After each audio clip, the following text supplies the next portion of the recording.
So today's agenda, yeah, good evening, Ganesh. So today's agenda is basically we will cover Route 53. We will see what exactly is IAM. We'll also see the security services, okay? And we'll see the application integration services. We'll discuss lot of services today, okay? All at a higher level. When I say higher level, yes, we'll go within the scope of this certification, okay? And I may or may not give time for you to do the hands-on. It's simple because if I don't have enough time to complete the syllabus, I cannot give you for hands-on. So today's hands-on would be mostly on IAM and building alerts. Okay, so you can practice it if you haven't have any time today in the class. Otherwise, after the session. Okay. And tomorrow I will be doing the project to like we did VPC. So there is another one which is ELB and auto scaling group, elastic load balancing and auto scaling group. It's also one of the core concept, okay, for solutions acted. Okay. So tomorrow I will be covering that. Fine, Prakash, that's fine.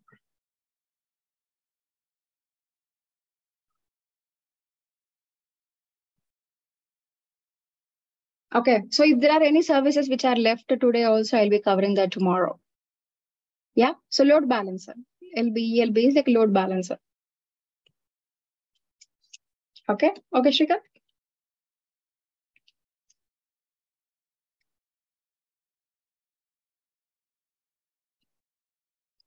Perfect. Now let's understand, let's talk about the Route 53, first of all.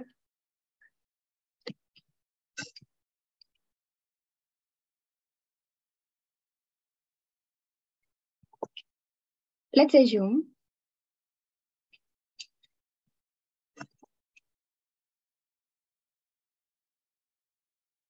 one second. Okay.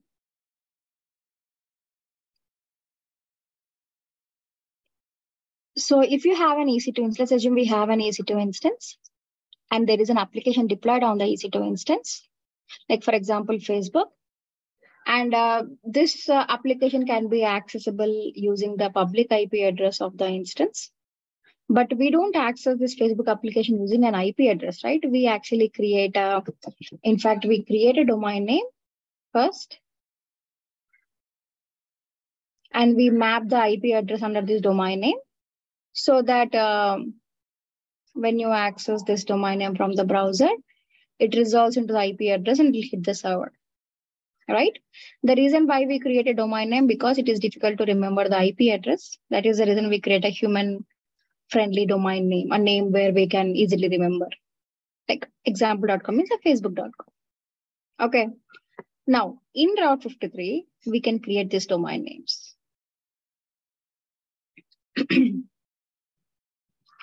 So is this like a GoDaddy where we can create a domain name? Yes.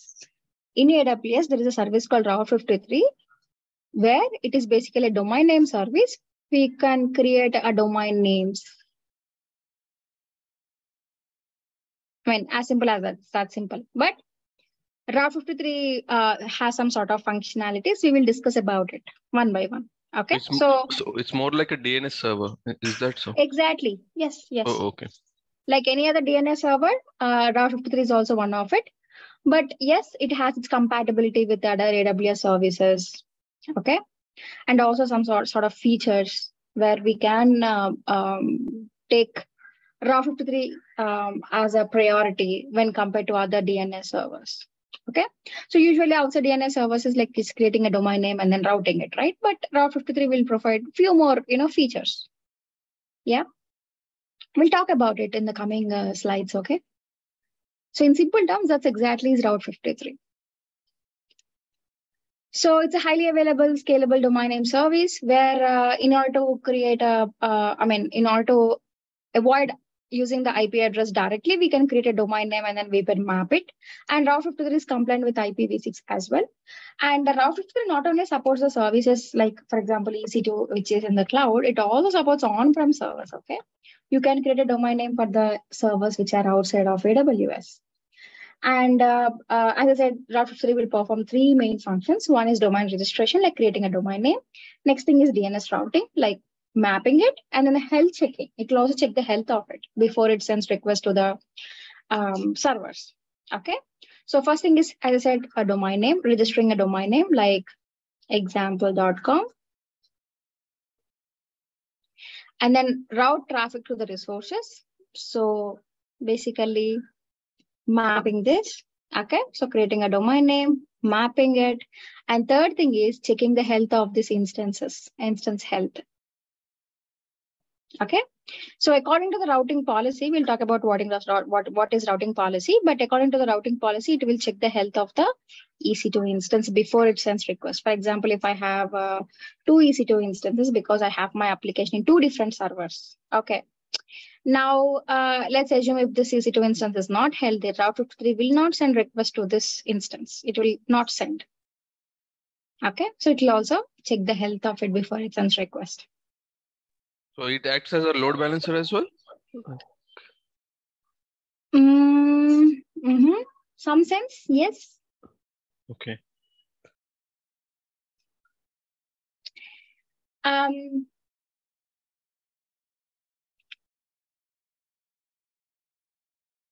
Coming to the benefits, it's highly available and reliable. It's flexible, designed for use with other AWS services, fast, simple, and cost-effective, secure and scalable, and simplify the hybrid cloud. Now let's understand how this domain registration work. Okay, so let me just give me a moment. I'll just log in into the AWS console, and I will share my screen.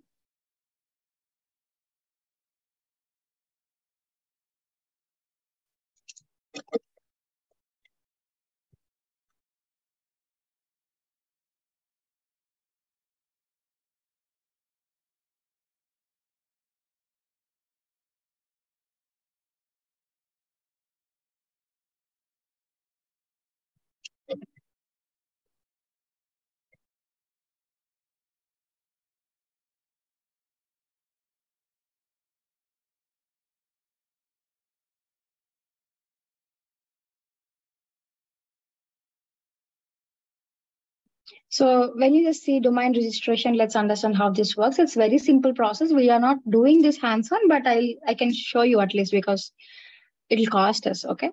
Now, for example, if I want to create a domain name for my application, first of all, I need to search like what name you're looking for.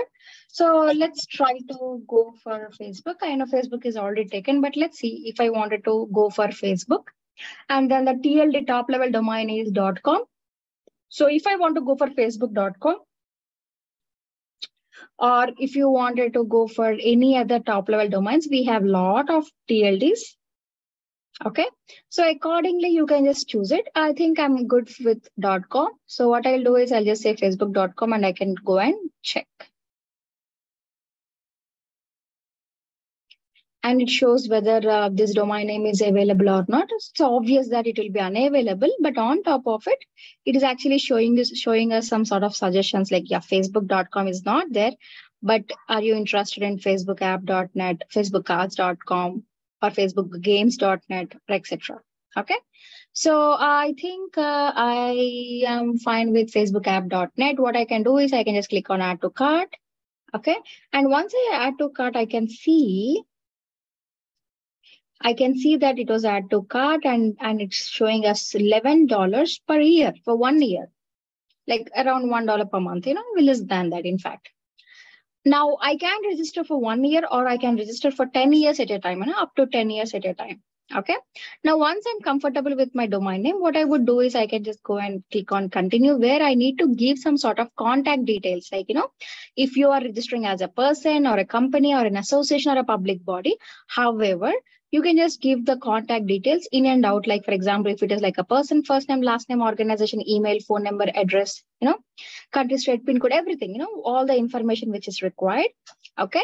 And once you fill up this information, you can just go and verify and purchase, where you will be enabling terms and conditions and creating a domain name. It's that simple. Okay. So it is just that you have to give all the details. And once you create a domain name, your domain name would be ready for in an hour. Okay. So that's how the domain registration works in Route 53. Yeah. So because it is straight away cost us $11, so I'm not creating it. Now, let's understand how this internet traffic is routed to a web application or web browser. What is the role of Route 53 or GoDaddy or any other domain name service when a traffic is routed to a website? Okay. Now, please understand. Let's assume a user is trying to access a domain name which is example.com. Okay. Now, whenever a user makes a request, like if you do a request from your laptop like facebook.com. Okay. So whenever you make a request like example.com, first of all, the request will go to the DNS resolver. The DNS resolver is basically responsible for giving the IP address of this domain name. So IP address would be mapped with the domain name, right? So it is responsible for giving the IP address of this domain name. If the IP address of this domain name is in the local cache of the DNS resolver, it will immediately return it. But if it is not there, then the journey starts, where the DNS resolver will go and look for the DNS root name server. It will go and, reach the DNS root name server with this domain name. This DNS root name server will have all the TLDs, domain name servers. Means it will have all the top level domains, name servers IP addresses.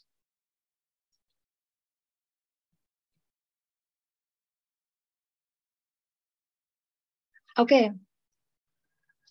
So what it will do, whenever the DNS root name server receive a domain name, it will extract the top level domain. Okay. And it will search for the top level domain name server IP address, and it will return that IP address to this DNS resolver. Okay. Now, then the DNS root name, then the DNS resolver will go and hit the .com TLD name server, giving this domain name. Now, in the name server of .com TLD will search where this domain name got registered, this example.com. Is it registered in GoDaddy?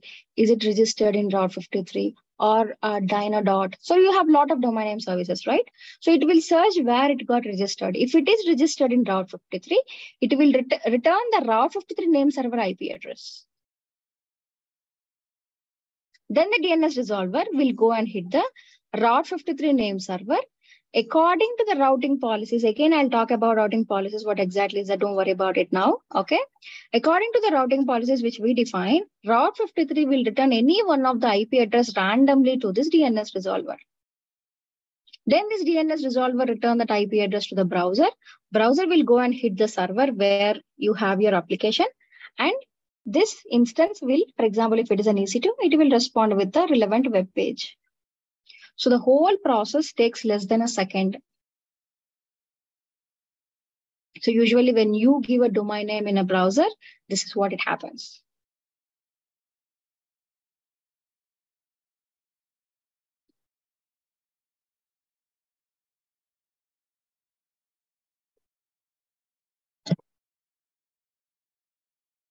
Okay.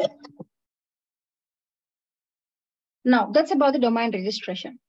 Next comes with the routing part, the second part. So mapping the domain name with the IP address. For that, we need to create a hosted zone. Okay. So hosted zone is basically a place where you will be having some records. Records contain the information how you want to route traffic. Okay. And there are two types of hosted zones. One is a public hosted zone, other one is a private hosted zone. So public is if you want to access this domain name from internet. It's simple, the one which we just discussed. Excuse me. So you have an instance IP address and you have a domain name and you want to access this domain name from internet. Then you need to create a public hosted zone and you need to give a domain name and then the IP address under it. And we also have private hosted zone if you want to route traffic within the VPC. Means, so let's assume I have an EC2 instance. An instance is having an application and the application will be accessible using the IP address. And you want to access this domain name from internet. I'm sorry. So you have a domain name and you want to access from internet. This is basically a public hosted zone, right? So if you want to access the domain name from internet. Now private is, let's assume this application is having a database.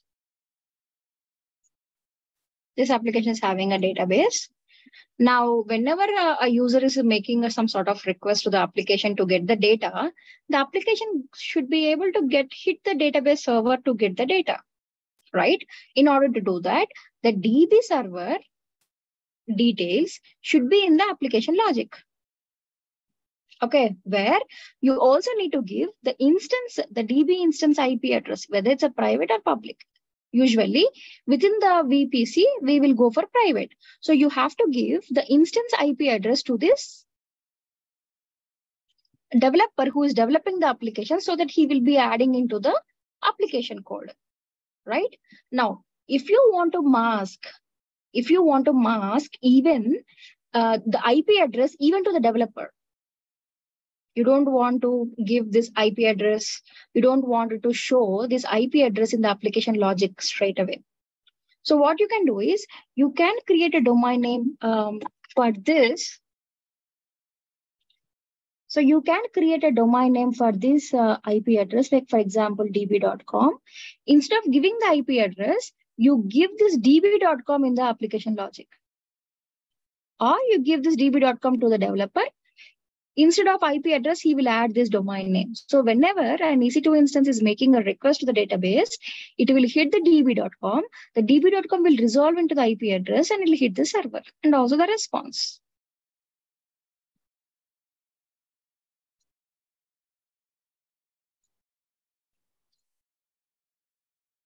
So this happens within the VPC, right? So the db.com is not accessing from the internet. It is accessing from within the VPC. Okay, whether you are creating a domain name for private IP address or public IP address, you have to pay for this domain name. Okay, and yes, it is optional, obviously, and also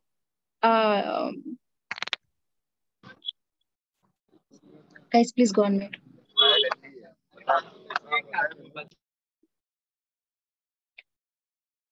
Okay, so what you can do is you can just give this domain name. You can create a domain name for the private IP address and you can give this domain name to the developer. Okay, so that the accessing this domain name will happen within the VPC. Yeah, so public hosted zone if you want to access this domain name from internet, private hosted zone if you want to access within the VPC.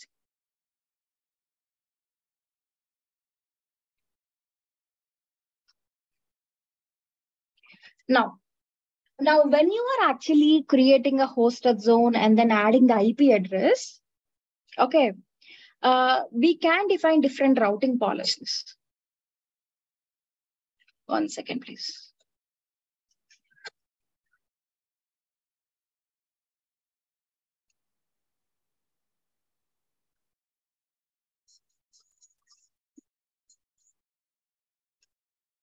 I already have something on my board. So let me. Okay. So when you are actually giving a domain name,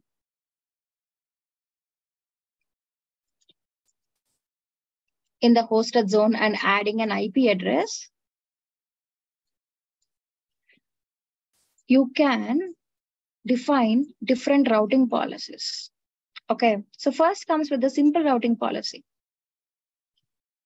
Now, if you choose simple routing policy, as the name suggests, it will simply route traffic to the IP addresses whenever a request is made from a user. Okay. Now it randomly returns any one of the IP address to this user. And simple routing policy, if you choose simple routing policy, it will not check the health of the instances. So for example, if the EC2 instance, let's assume this first EC2 instance is not healthy, okay, Route 53 may return this IP address also to the user. So if you are choosing a simple routing policy, it's your responsibility to take care of the health of the instances. Okay. And we also have failover routing policy. Now, in the failover routing policy,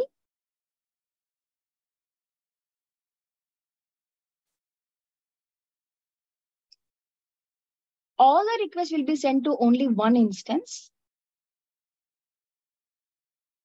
Okay. Only if the instance fails, it automatically fail over to the next instance. Okay. So all the requests will be sent to only one instance. It will be just idle.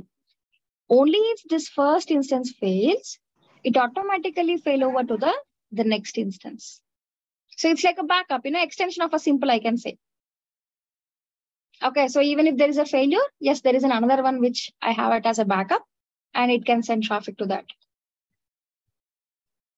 Okay, we also have latency-based routing policy. Now,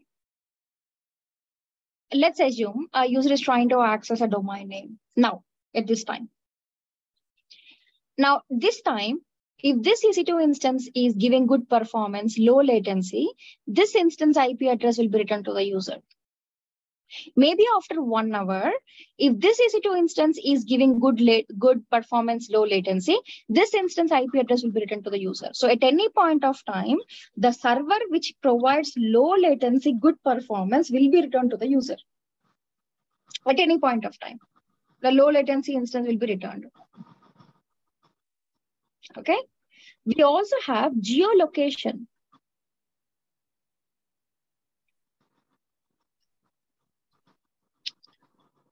So geolocation is basically, let's assume I have my customers in 2 different regions. I have my clients, okay, in 2 different regions. One is North Virginia, another one is Mumbai region. So obviously, I'll have my servers in both the regions. Probably one in North Virginia and other one is Mumbai. Guys, please go on mute. Okay. So if a user is trying to access, this domain name from North Virginia region, the North Virginia region instance IP address will be returned to the user. Or if a user is trying to access from Mumbai region, the Mumbai region instance IP address will be returned to the user. So according to the user location, that particular location's region's IP address, EC2 instance IP address will be returned to the user. That is geolocation. So you can use geolocation if you have your customers in different parts of the world, like, in different regions. So that according to the user location, it can route traffic to that. Yeah. We also have geo proximity.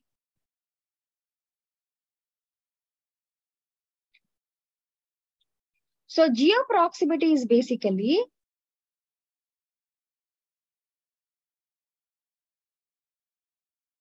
for this, I think I need to show you one URL. Okay, just give me a moment.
Okay. Now, if you can see here, um,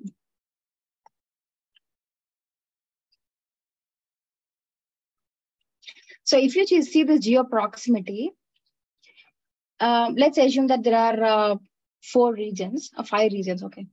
So now you can define the proximity for this user location. Okay. If a user is trying to access within this area, this region's instance IP address will be written. Any one of this area in between. Okay. If a user is trying to access within this geographical region, and this this region instance IP address will be written. Okay. So geo proximity is basically where you can define the proximity for the users. In fact, you can also change it. You can decrease or increase it. Okay. For example, if you see that number 2 here, it is very small. Now we can add, there is a component called bias where we can add it and increase the proximity or decrease it. Something like this. You can decrease it further. Okay. So geo proximity is basically physical distance, where we can define the proximity between in a geographical area. Okay. So accordingly, they will be accessing it, and we can increase the proximity or decrease it.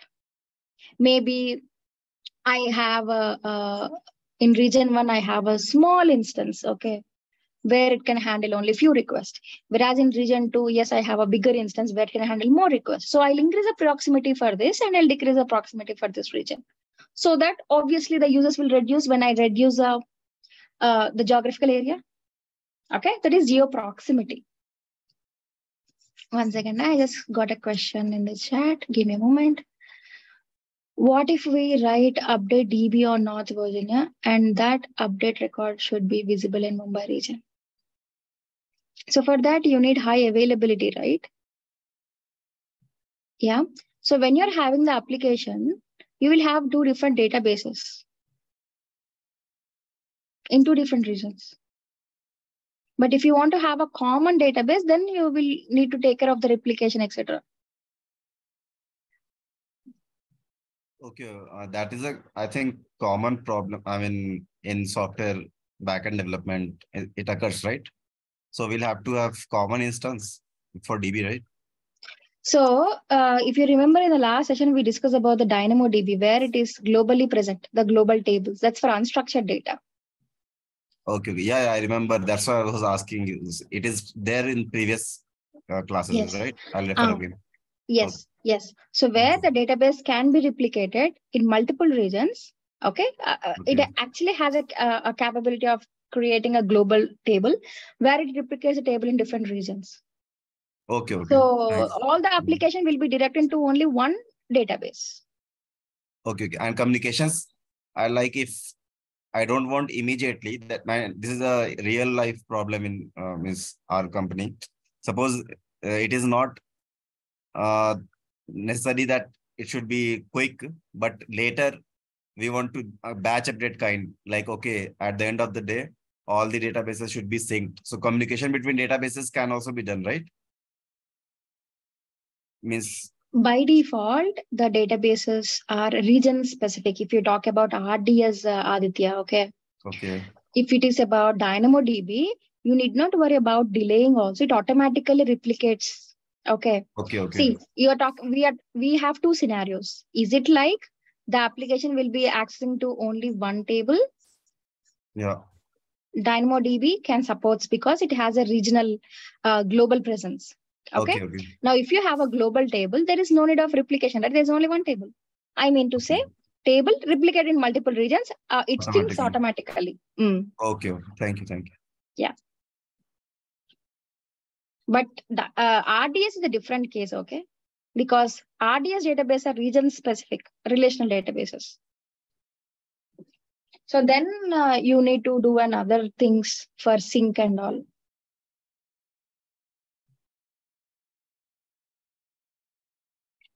So that's about the geo proximity.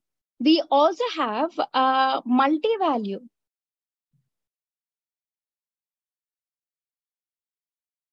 Okay.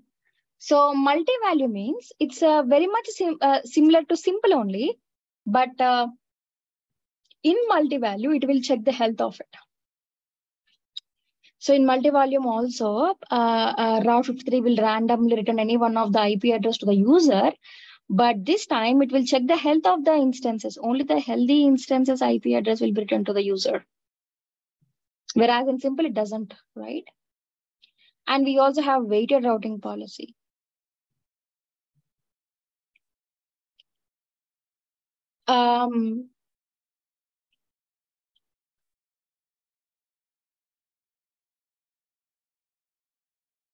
So let's assume I have two EC2 instances. These two EC2 instances of different instance type, even though they have the same application, it has a different instance type. One is of A1 medium, assume, and other one is of M5 large. M5 large. Okay. Now, because it's a medium one, it can handle medium number of requests, where it is a larger one, it can handle more when compared to the medium one, right? So if you have two instances of different instance type, what you can do is you can go for weighted routing policy, where you can define the weightage. For example, 30% of the requests I want to send to this instance, and 70% remaining percent I want to send to this instance. So if Route 53 receives 100 requests, 30 requests will be sent to this instance and 70 requests will be sent to this instance. So if someone asks about, is this routing policy also supports load balancing? Yeah, if you choose a if you choose a weighted routing policy, there, yes, you can go for 50-50. The number need not be 30-70, it can be 20-80, 10-90, 40-60, or 50-50 as well. Okay. So these are the different routing policies in Route 53. Simple, failover, latency, geolocation, geoproximity, multi-value, and weighted. So any questions, please?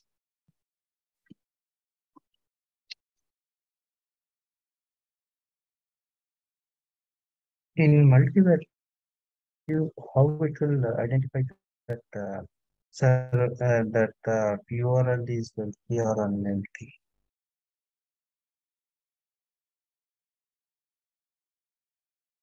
I didn't get your question. In multi-value, the thing is it will redirect to the healthy URLs only, right? How that will identify that it's the URL is healthy or not between those two EC2. In which policy? Multi-value. Multi-value. See, we will add the IP addresses, okay, by selecting the multi-value. Okay, so it will random. You're asking how it will check the health? Yeah. Yes, sir. How it will come to know that it is healthy or not? It actually uses CloudWatch at the back end to check the health. Okay. Sachin, latency-based routing policy is basically, as the name suggests, the instance with low latency. See, latency is basically lag. Okay. So what you can actually do is to the customers, if they are complaining about or if they are very much particular about the low latency, or if they're particular about the performance, saying that, see, I shouldn't be having any latency when I am accessing some sort of application. So what you can simply do is you can go for latency-based routing policy so that AWS Route 53 will make sure that it returns an IP address which is giving low latency at any point of time. So if I have 10 EC2 instances under it, out of 10 instances, which one will give you the best performance? Low latency instance will be returned to the user. That instance IP address will be returned to the user. That is latency based. Understood?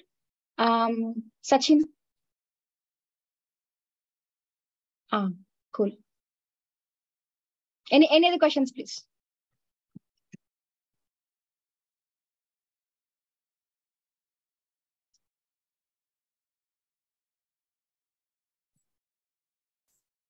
Hello. Yeah. So, what exactly means a weighted routed policy? How how it's related to customers? Any practical example is there? I think I have explained with an example, right? If you have different instances with different instance types, and you wanted to send and request to the instance based on the instance type. Okay, based on the instances we can weightage, right? 30. One of the example, 20, yes. Got it. Yeah. So at any point of time, you can increase or decrease the weightage to that instances. Okay. And then this failover one you told, right? If failover happens, it's automatically Yes. the other instance, right? Yeah, okay. Correct. So what you will do is in the failover, first of all, you will give the instance, the first instance details. Okay. And then you will enable this failover to a second instance. So if the first one fails, it will turn to the second one. Okay. Got it.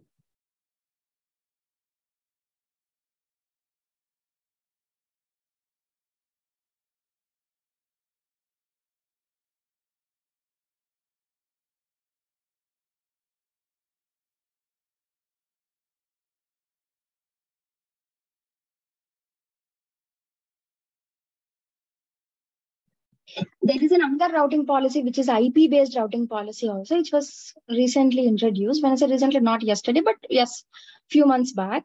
Okay. So in IP-based routing policy, you will actually give the IP addresses of the clients. Okay. So if you are getting request from these IP addresses, then it will be direct to one instance. Okay. Okay, I'm not sharing my screen. Oh, sorry. So you also have an IP-based routing policy where you will give the client's ranges of the IP addresses. Okay. So basically a range 1, a range 2.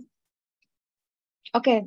So if a request comes from this range to Route 53, maybe this instance, I want to send the request to this instance.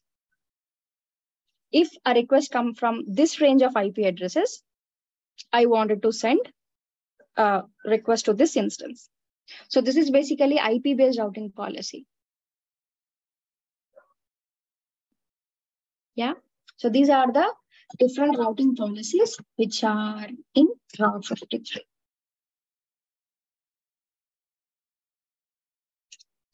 Now that we have seen the domain registration, the hosted zones with routing policies, the third thing is what? Health check. Okay.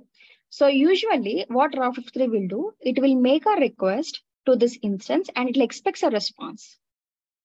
If it is not responding, if it is responding, it will make it as healthy. Someone asked about this, right? How it will check the health. So at a higher level, it makes a request, it expects a response. If it is responding, it is healthy. If it is not responding, it will make it as unhealthy and it will stop sending traffic to this. As simple as that. But if you want, only if you want, okay, it's an optional one. If you want, you can integrate with this CloudWatch CloudWatch is a monitoring service, right? So you can integrate this with the CloudWatch, and you can create a CloudWatch alarm saying that whenever an instance becomes unhealthy, I want to get a notification to my clients. Okay, so you can integrate this Route 53 with CloudWatch and SNS, which is a simple notification service, so that whenever an instance is unhealthy, it will trigger the CloudWatch alarm, it will trigger the notification service, and you will get a notification to your mail. So we will again talk about the CloudWatch and SNS later, but for now, just understand that Route 53 will check the health. If it is not healthy, you can integrate with other services to get a notification, as simple as that. Okay.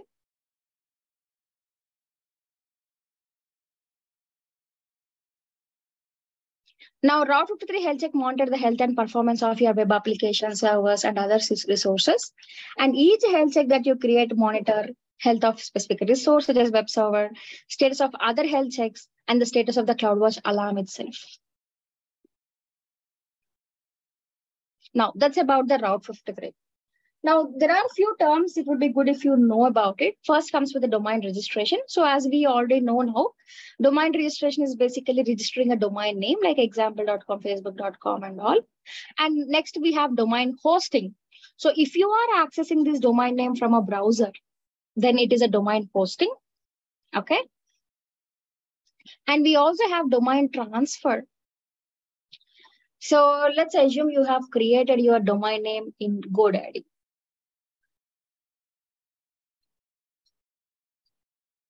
Okay, like example.com.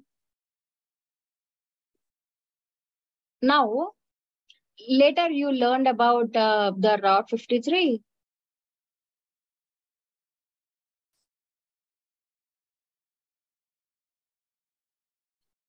Okay, now you want to transfer this domain name to Route 53 because of the features it is giving. Okay, so what you can do is you can transfer this domain name from one registrar to another registrar. Yes, you can do that. Maybe there are some sort of conditions like you have to keep your domain name with the previous registrar for at least 60 days or more.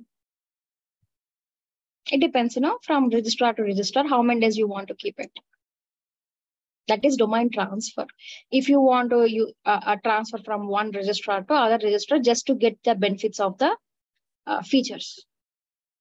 Okay, so that's about the registration, hosting, and transfer.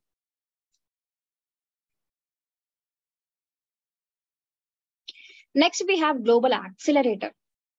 Let's understand this. Now, let me directly go to the picture. Now, if someone is trying to, if you're trying to access some sort of servers from an AWS regions, okay. So ideally, you need to cross multiple networks in order to get data from the regions.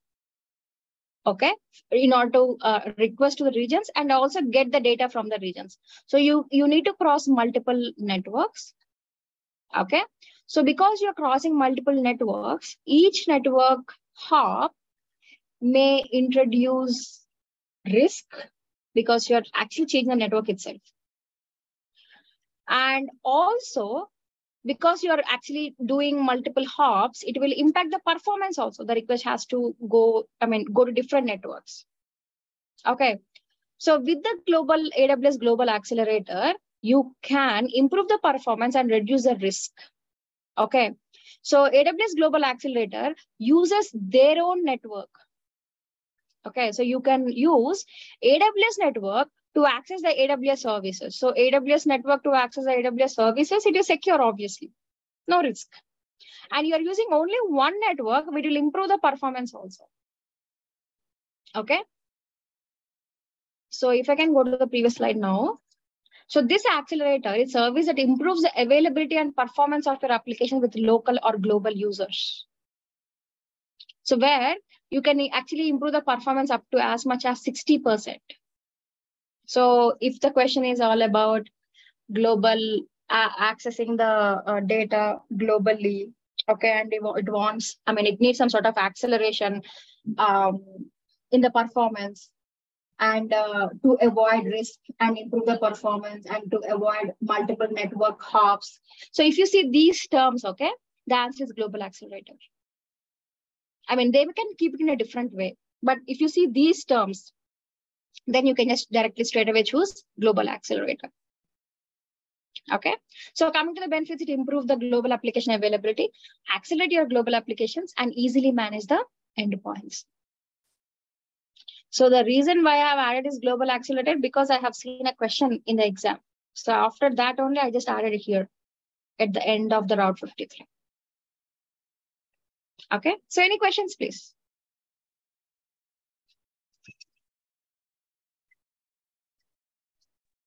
Sorry, this global accelerator, we already have DynamoDB and other services for high availability. Is it add-on or something like?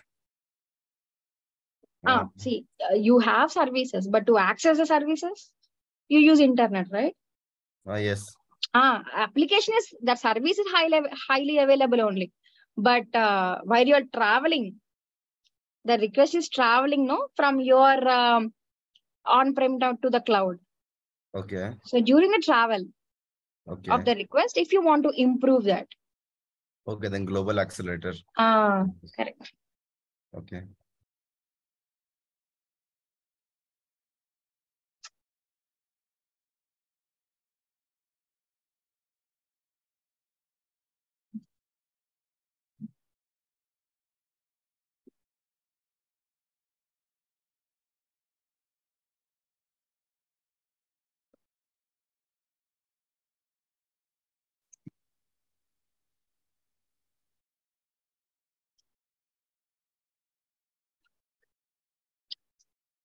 The 6 pillars of framework in AWS.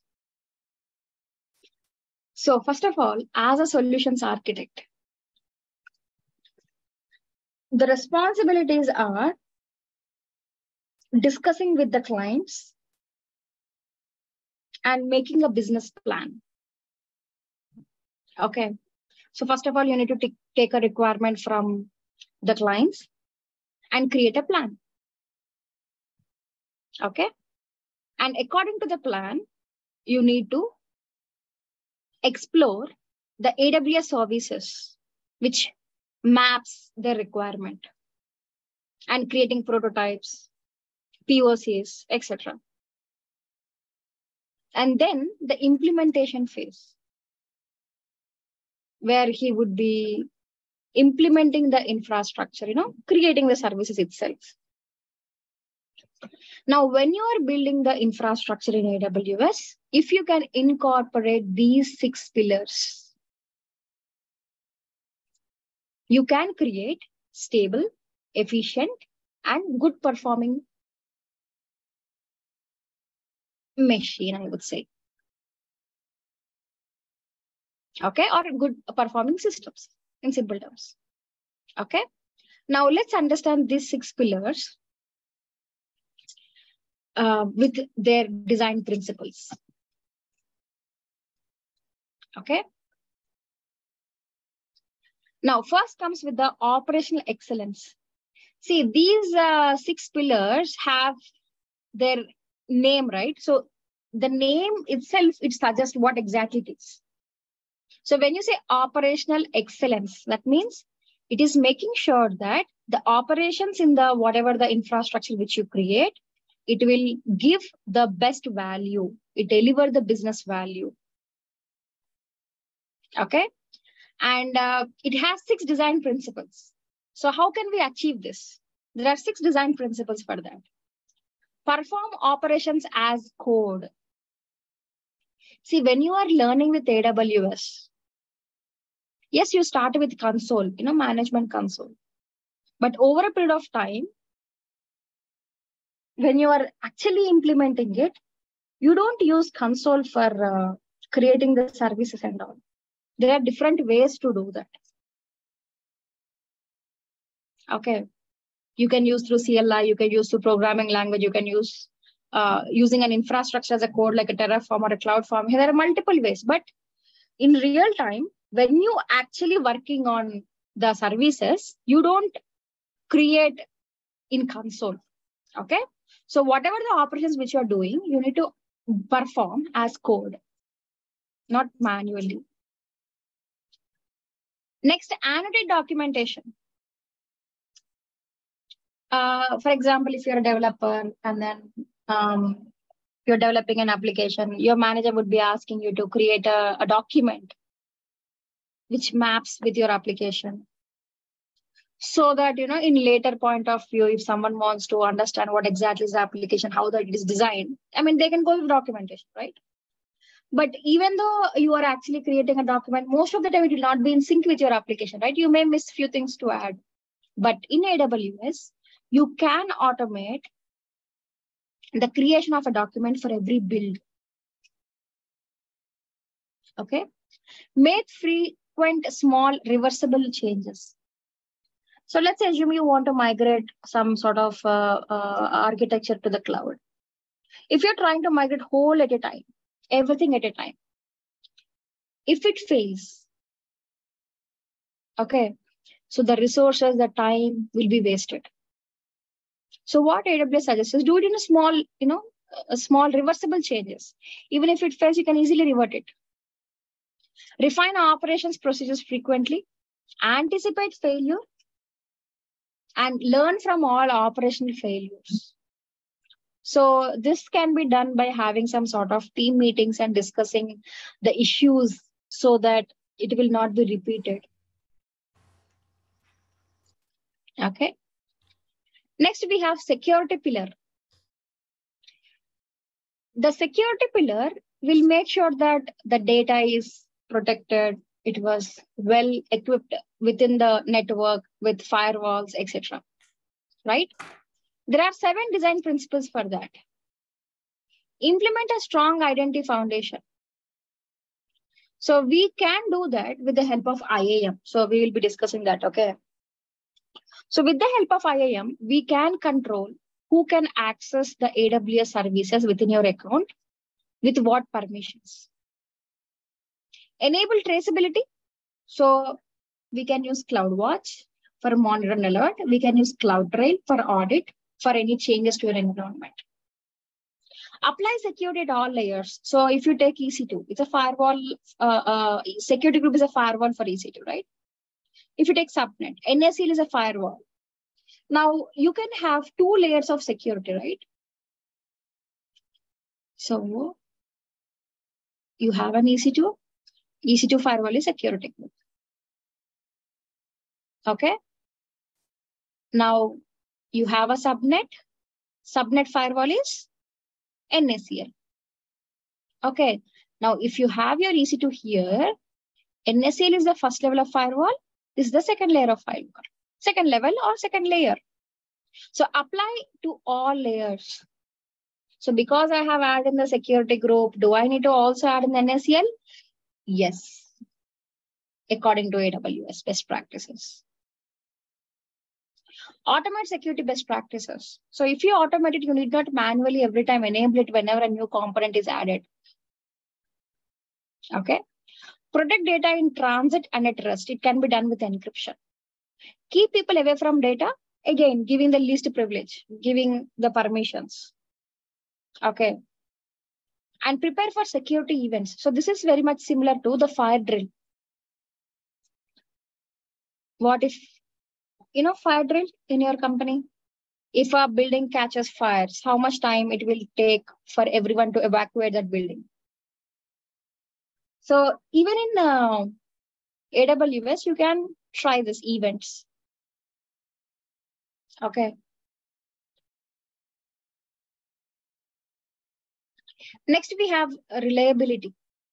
So reliability means your infrastructure should have the ability to recover from any kind of disruptions, okay, as quickly as possible so that it will not disturb the flow of the application.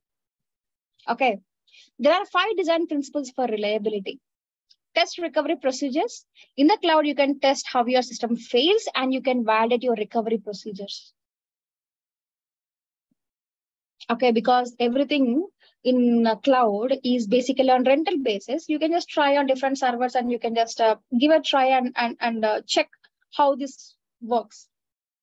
But in on-premises, it's not possible because they have to get us some set of servers spending lakhs of rupees. Okay, so it is expensive in on-premises, I would say. But in the cloud, yes, you can try how it fails and then you can test the recovery procedures. And automatically recover from failure, the same thing. So automatically recover from failure, for example, if you choose a multi-value in Route 53 or the multi-AZ in the RDS, these are all automatically recovering from failure only. Okay. Scale horizontally to increase aggregate system availability. So when you say horizontal scaling, see, there are two types of scaling, vertical scaling, horizontal scaling. So vertical scaling is, let's assume I have a server and I need more compute power. I add to the server. I need more memory. I add a memory chip to the server. I need more storage. I add some disk to this server. So if I am adding to the same server, it is a vertical scaling. Now I have one server. Now I need more capacity. I added one more. I need more capacity. I added one more server. Now this is horizontal scaling. Now, if this server fails, everything, whatever it is in the server, application and all, and whoever using this server will face a downtime. But here, if the server fails, you still have other ones up and running to some extent. So scale horizontally to increase aggregate system availability. So if you have vertically only one, if this goes, no availability, right? But here you have availability. Stop guessing capacity in AWS. You need not worry about guessing any capacity because you'll get almost all the services with unlimited capacity. Manage change and automation. So changes in infrastructure should be done through automation. The changes that need to be managed are the changes to the automation. And next we have performance efficiency pillar. This performance efficiency pillar includes, in simple terms, making sure that your resources are efficiently working, okay, and you're utilizing at max. Yeah. And there are 5 design principles for performance efficiency. How to improve the performance, democratize advanced technologies. See, even if you are using cloud, let's assume you're using AWS. Okay. Have you realized that whatever you do in on-premises, you can do using EC2. EC2 is a server, no? On-premises is a set of servers. So you have different kinds of technologies in those servers only. Okay. So in AWS, you can simply use EC2 for everything. Of course, VPC is like a network, that's a different case. So you can gather with some storage services and you can use everything in EC2 only. But AWS having a lot of advanced tools or the services which suppose different technologies. For example, machine learning, AI, blockchain, and so instead of you building from the scratch in the infrastructure level or in the on-premises, what you can simply do is you can straight away use those services. So what AWS says is push that complexity to us. We will take care of that infrastructure. You concentrate on your product, no?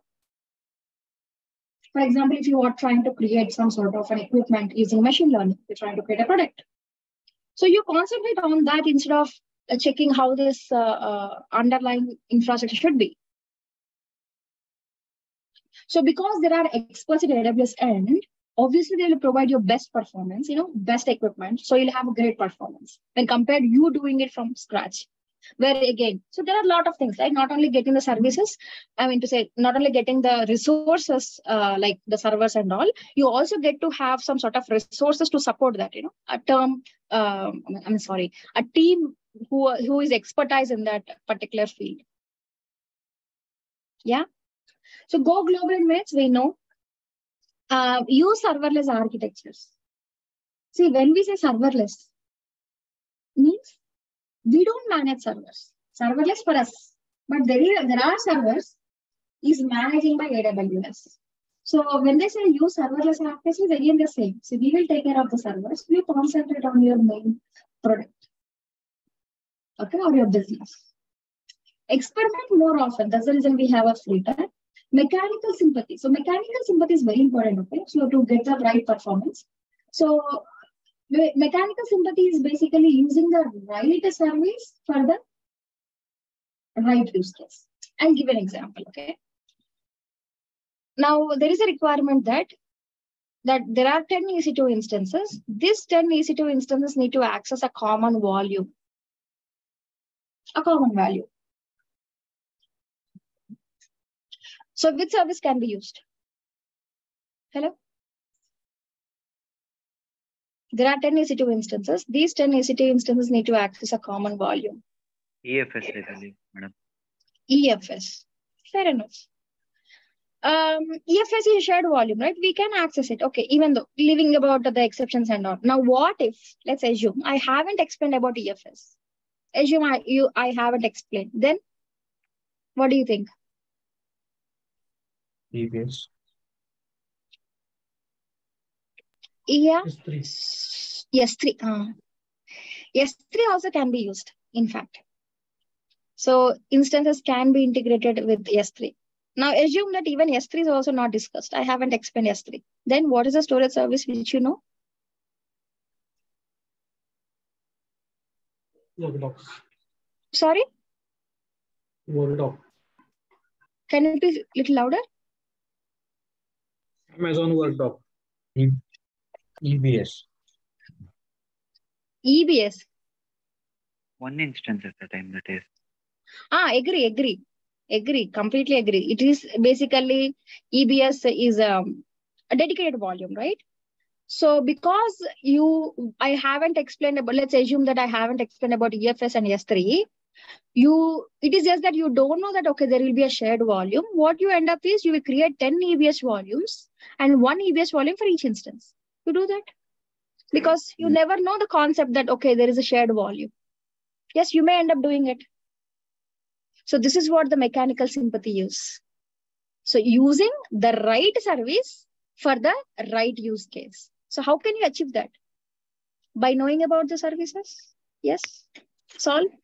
If you're aware that, okay, there are services which supports this kind of use case, then you can straight away say the services that, okay, there is a service called EFS. It's a shared volume. There is a service called S3 also. It's a shared volume.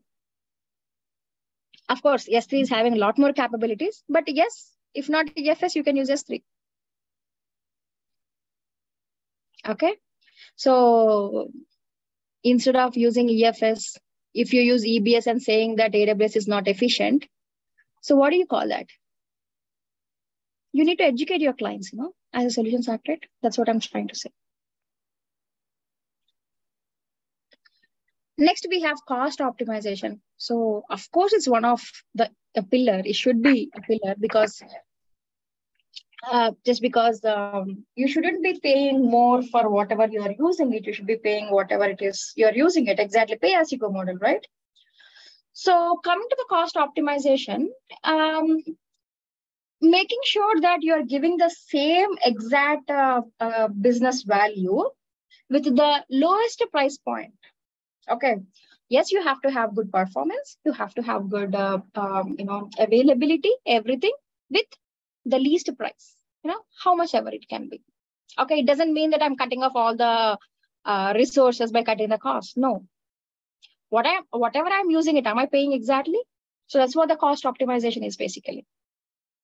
So adopt a consumption model. You pay for whatever you're using it, right?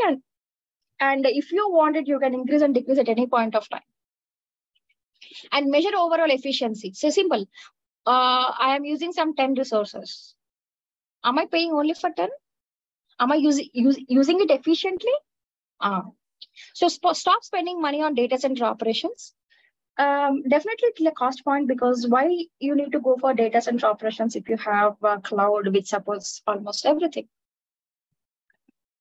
Analyze and attribute expenditure and use managed and application level services to reduce the cost of ownership. So when we say managed, using RDS over EC2. Okay, you can still use EC2 for your database instead of using RDS. But RTS is giving a lot of capabilities. For example, automated backup, the multi-AZ deployment, auto scaling. So if you want to enable it, it may burden you by adding, see, in terms of cost, you have to add the people, right? Who does that for you? You need to get those servers. So it will also add the cost. So what you can do is you can use a managed level services where you can give some part of it to AWS. And the last pillar is sustainability pillar. So this was added recently, last year, if I'm not wrong. Okay. So these pillars, initially there are only 5 pillars. It is started as a white paper. Okay. And later they have improved a lot in this area. Okay. Now, the sustainability pillar is basically understanding the impact which we make in the environment on the planet Earth. Okay.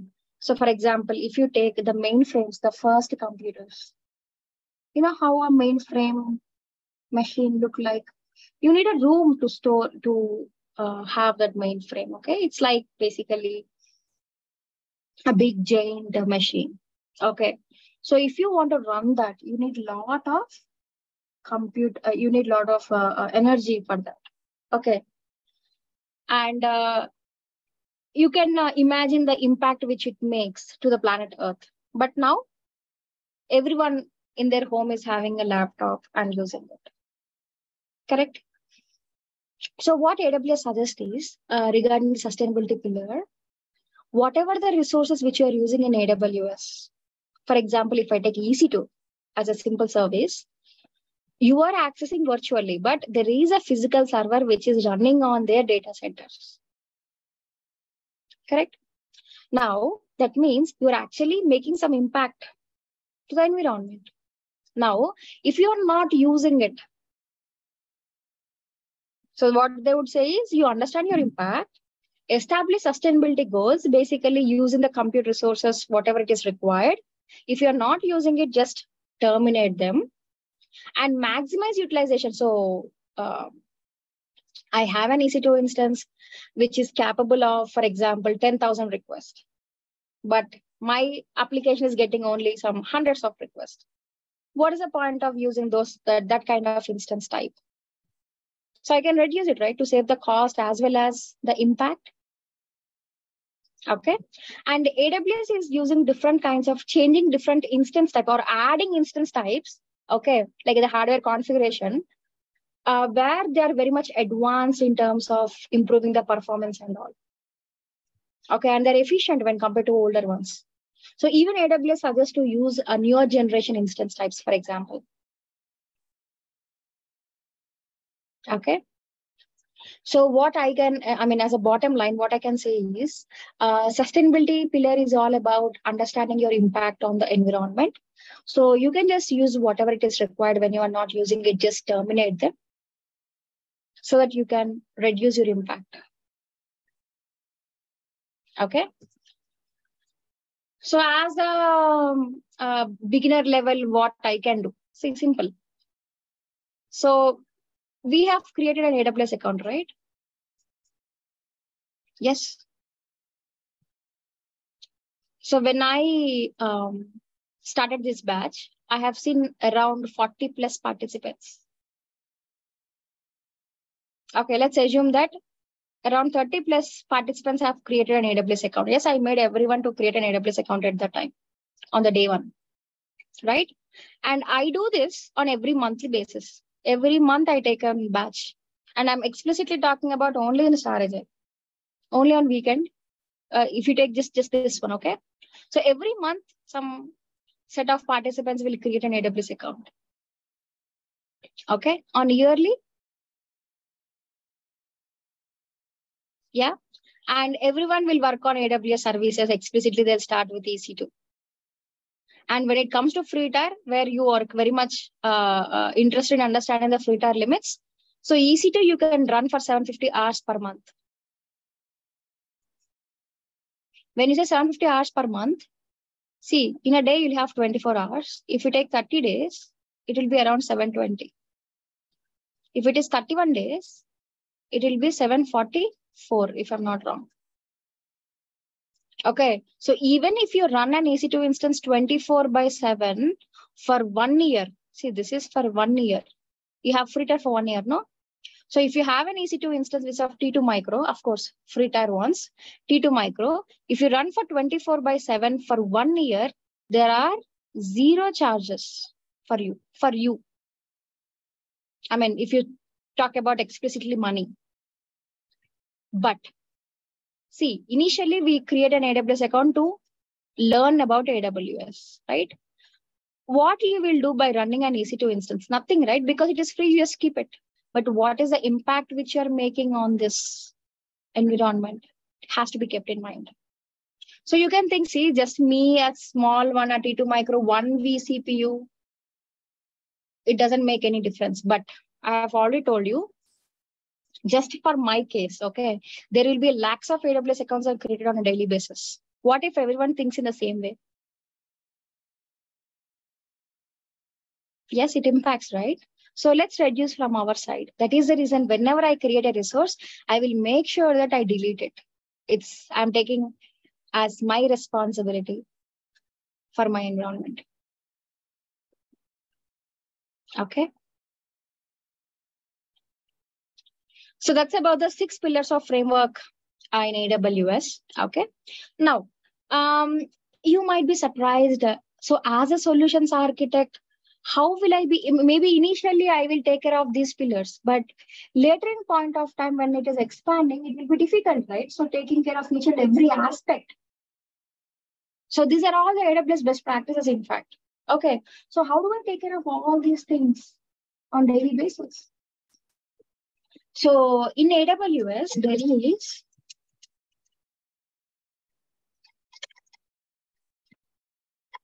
a service called well-architected tool. Okay. So what you can do is,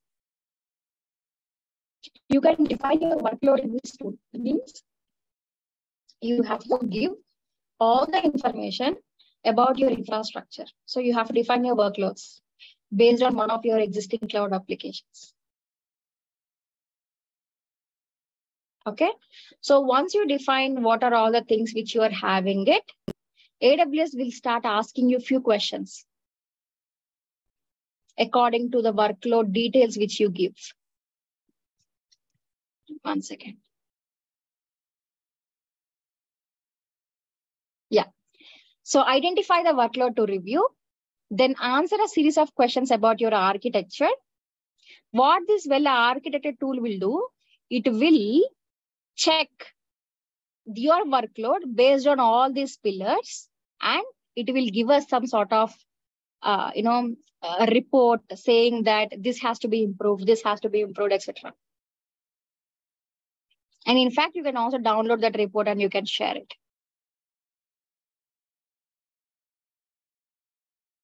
Okay. And this well-architected tool is not only supporting the workloads which are in cloud. Okay, you can just give which are non-premises ones also. Yes. I recently came to know that you can give whatever the workload which you have in on-prem or in the cloud. So according to the details which you give, you will get the reports accordingly. Okay. Anyways, next one is a trusted advisor. Trusted advisor. So basically, it's a cloud expert. It's an AWS service, in fact. Okay. So it's a cloud expert where it will compare your infrastructure with the AWS best practices, and it will give us on top of it, it will give us the suggestions or warnings according to the criticality of that issue. Okay, so what you can do is, once you create your infrastructure, Once you create an infrastructure in AWS, you can just go and enable this trusted advisor. I mean, there are a few things which are already enabled by default, but you can enable it by going for different plans.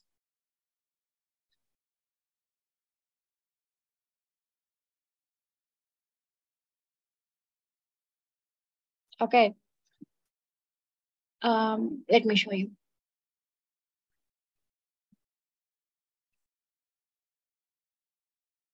So if you can see here, it is showing me some warnings, some suggestions. Okay. For example, about IAM, about security groups. See, usually whenever I create a security group, I open all the traffic, right? So see, it is not a good one. It is giving me some sort of warning. Okay, so these are some of the critical, warnings or the suggestions which I usually get in the trusted advisor. Okay, so it will actually at the back end, it will check your infrastructure. Okay, and it will compare their infrastructure with AWS best practices, and it will give us suggestions or warnings. And this trusted advisor will actually compare against these 5 categories.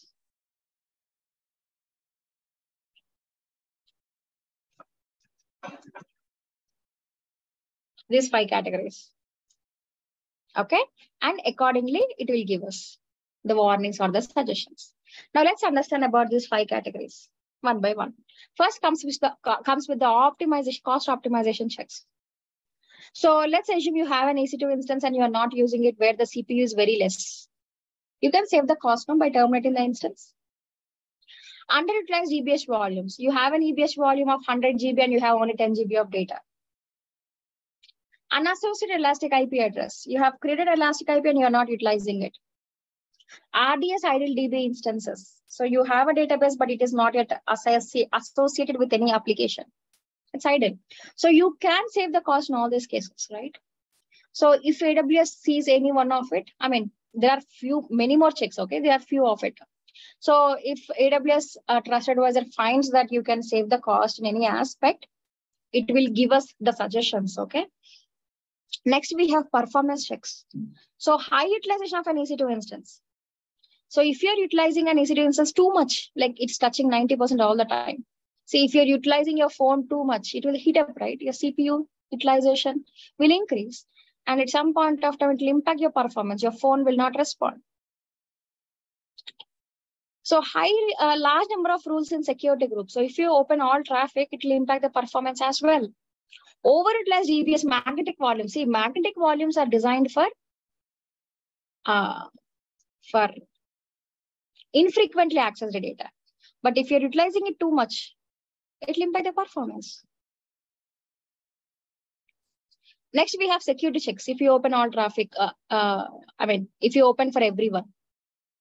If you open the snapshots, if you make the snapshots as public. If you haven't enabled the CloudTrail, we'll talk about CloudTrail, don't worry. And we have also fault tolerance checks. See, let's assume I have an EBS volume. And what if that volume is deleted? Then they will ask, have you created a snapshot? It's a fault tolerance check. If there is a kind of a fault, will I be able to retrieve it back? EC2 availability zone balance. Let's assume I have 10 EC2 instances. Let's assume I have 10 EC2 instances. All the 10 EC2 instances are in only one availability zone. What if this goes down?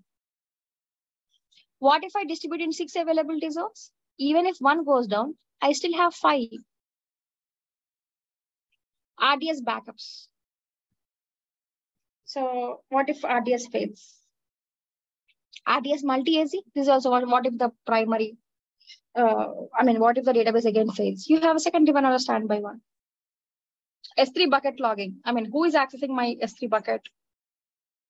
And even S3 versioning will be a fault tolerance.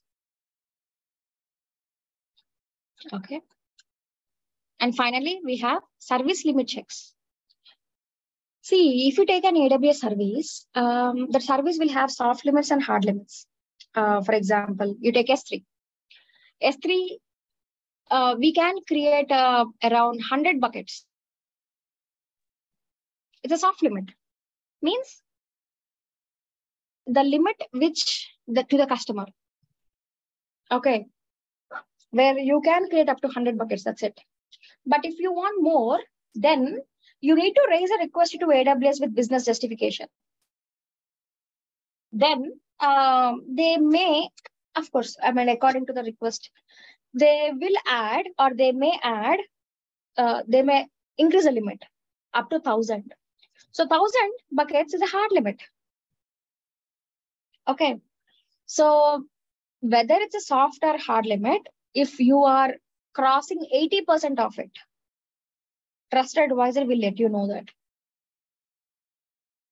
80% of active snapshots, IP addresses, RDDB instances, VPCs, internet gateways, whatever it may be the component, if you are crossing 80% of it, you will let you know. I mean, the trusted advisor will let you know. Okay. Now, in the trusted advisor, you can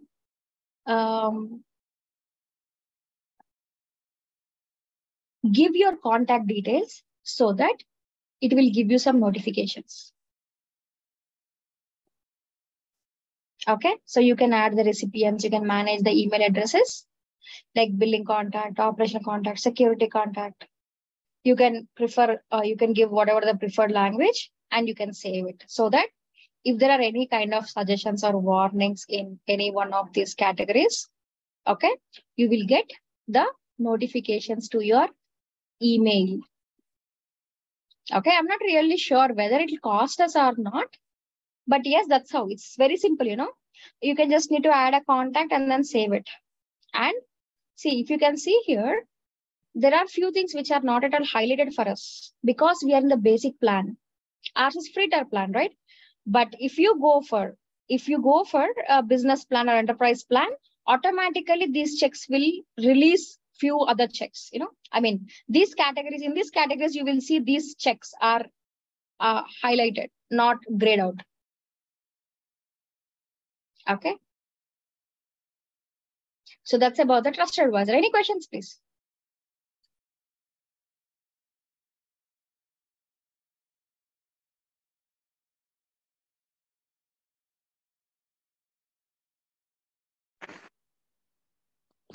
Ma'am, even this AWS well-architected tool is also part of the Trust Advisor tool. Not exactly. I expected this question. But if you see here, see, well-architected framework is basically, if you see the well-architected tool, okay, it will check against 6 pillars and it has a lot of design principles. It's far more bigger than this. Okay. But trusted advisory is basically where the infrastructure is within your account and you wanted to know about these categories. Okay. So cost optimization, performance, security is a part of well-architected framework, right? These are the 3 pillars, if you see.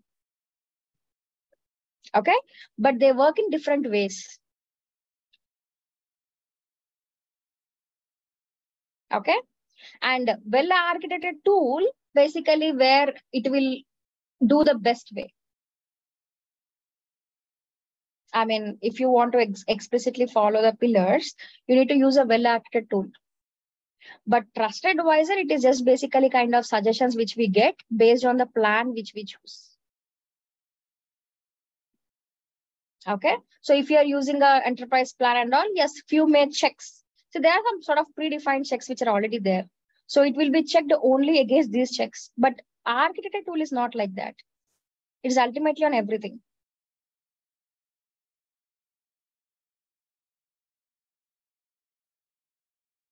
Understood? Hello?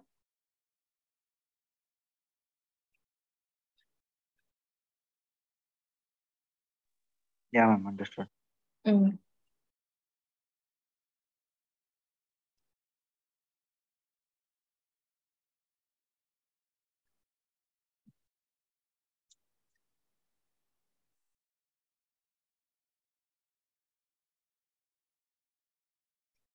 Now let's understand this cloud trail.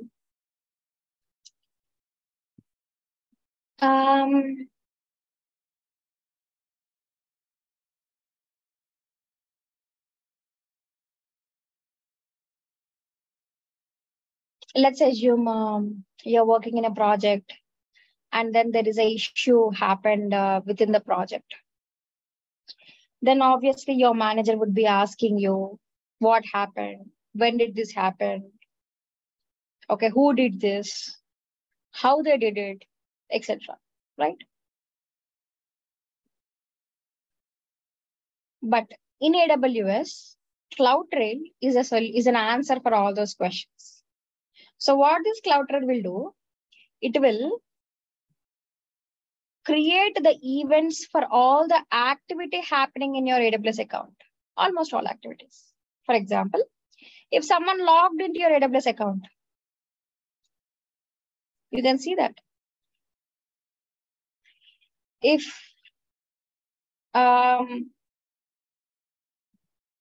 you created an EC2 instance, you deleted a resource.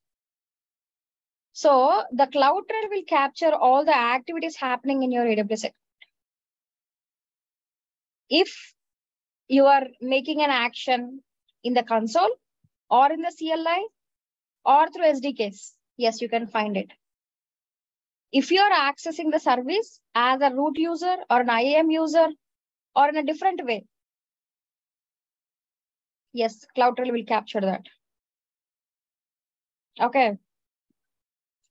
So when you create an AWS account, CloudTrail is enabled by default.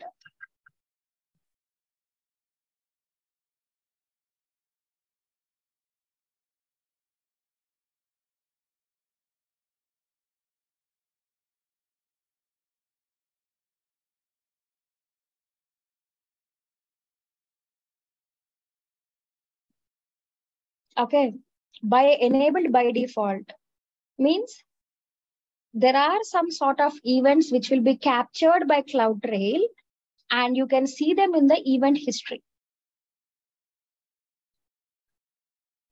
Okay, and you will see the last 90 days activity every time.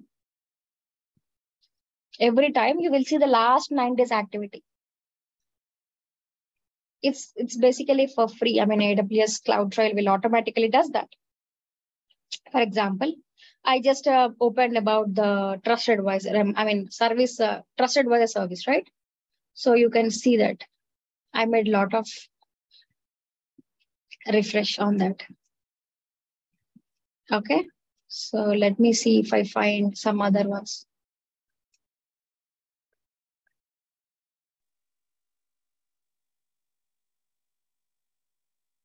So because I went to different categories, all the checks are refreshed there. So that is the reason it's just saying refresh checks.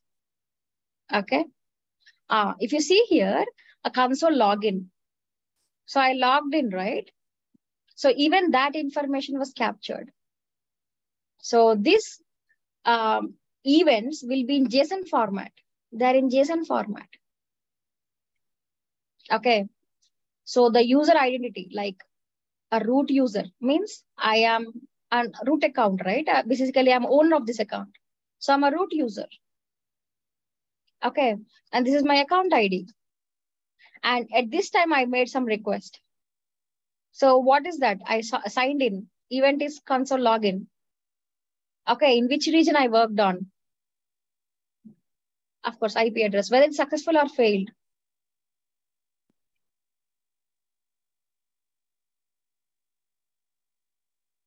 Okay. So all this information, you will find it in a single log. Okay. And as I said, by default, CloudTrail will actually get these events. And these events are called management events. There are, in fact, two, but if we can include some other, which is three. You know, three types of events. One is management events, other one is data events, and the third one is insight events. Okay. Now, CloudTrail under the free tier, or when you create an AWS account, by default, it will capture only the management events. That too, every time you see only the last 90 days of activity. And these events can be downloaded using in CSV or JSON format. Okay. I mean, very simple, right? So CloudTrail will capture the activities happening in an AWS account. However you made it, however you make a request, in whichever platform you make it, it will find it. Who or what took which action, what resources were acted upon, when the event occurred, other details to analyze it. And you can create 5 trails per region, and it's a hard limit. And there are 2 types of trails which you can create. A trail that applies to all regions, a trail that applies to only one region. So if you have your customers in different regions, you can create a trail that applies to all regions, where all the regions activity will be captured into single S3 bucket. If you have your customers only in one region, you can create a trail that applies to only one region. It will actually store in only one, one region events will be captured into single S3 bucket. And it's completely up to you whether you want to go for all regions or one region. Okay. Now, coming to the events, event is basically an activity, as a record of an activity in an AWS account. Okay. So it can be a user or a role or a service. However you make a request. Yeah. It also captures API and non-API activity. For example, non-API activity example is console login. Okay. API activity is creating an EC2 instance. If I can have. So console login.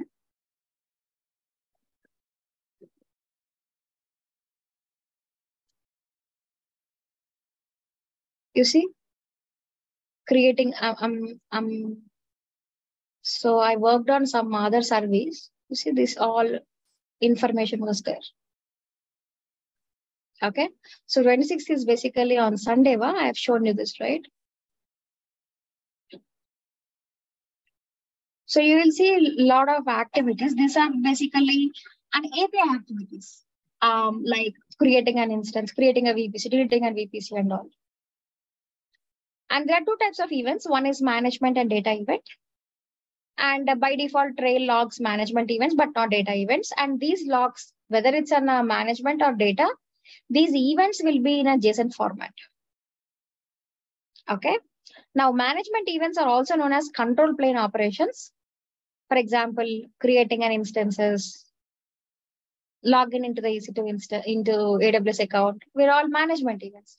Data events are high volume activities, like, S3, like who are all uploading files into S3 bucket, who are all triggering Lambda function. Okay. So high volume activities will be a data events. So in fact, I can go to dashboard and I can create a trail. I can say test. Okay. And I can define an S3 bucket. See, when we say CloudTrail, it's all about creating the logs, right? So where you want to store, obviously there is an option, there is an S3 option. Okay. So where you can choose creating a new bucket, or you can choose an existing bucket. If you want to encrypt those log files, you can enable it. Okay. I'll talk about validation again.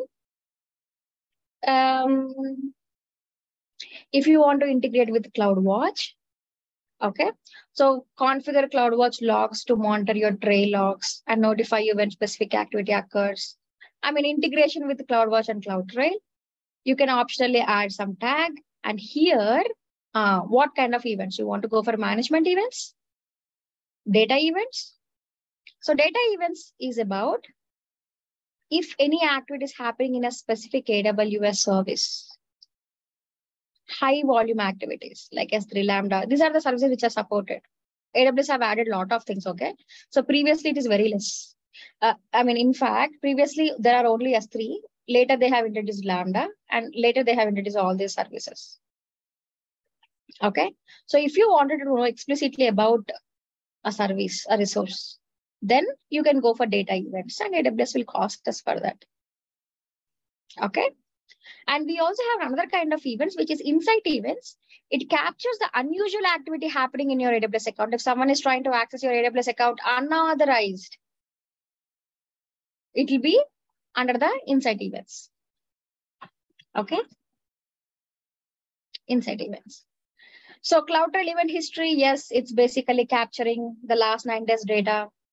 And we also have organization trails. So this will bring me to the previous page. So this is what. So organization trails means, let's assume I have a project in my company. So AWS project. So I have an AWS account. There is another project. There is another account. Another project. If I have n project, I have n accounts. Correct. Now, if a company is completely adopting AWS, and if we have multiple AWS accounts in terms of compliance, making sure that everything is under regulations, there should be a team who would be managing all these accounts, right? Yes. What about the billing? Every month, AWS will generate an invoice and it will send us. So you have to check how it is validating and all. And then again, there should be a team, the same team, who would be working on the billing also. So if you have multiple accounts, it creates complexity and redundancy. You have to do the same thing in all the accounts. Okay. So it becomes an additional overhead to do it for every account, and then management will become complex if the number of accounts are increasing. So instead, what you can actually do is there is a service called AWS Organization. There's a service called AWS Organization where you can add these accounts under one account. So this will be a root account, means a parent account, I would say, or a master account. Okay. And these are all will be the member accounts. I'm just explaining at a higher level. Okay. So these are all will be a member accounts. And you can just add these accounts under root account or a master account.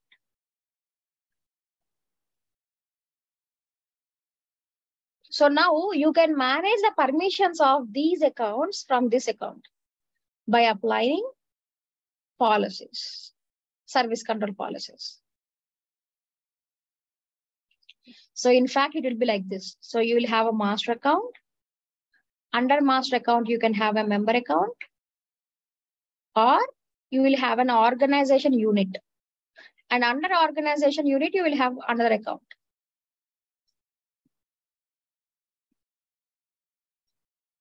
Under organization unit, you can have another organization unit also.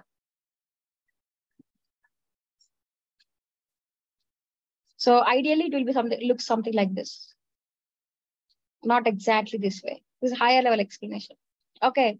Now these service control policies will be used for organization units.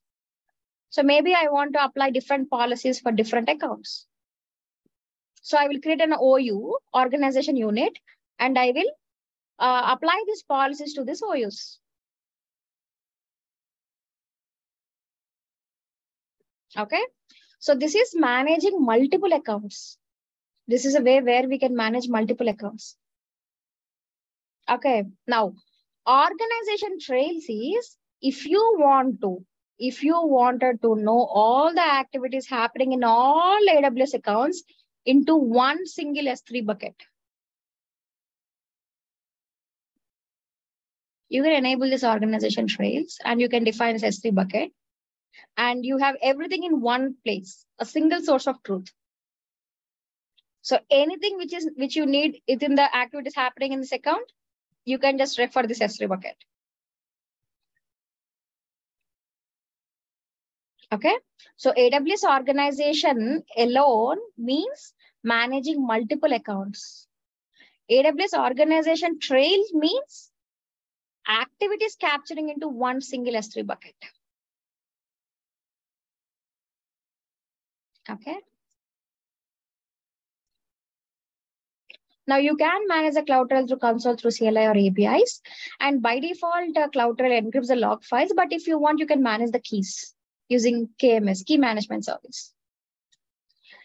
Now, next we have log file integrity validation.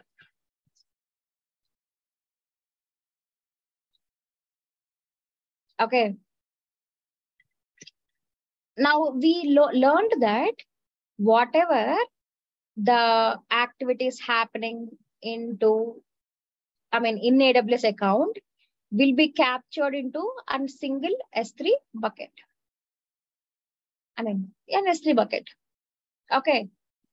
Now, what if someone modifies the object?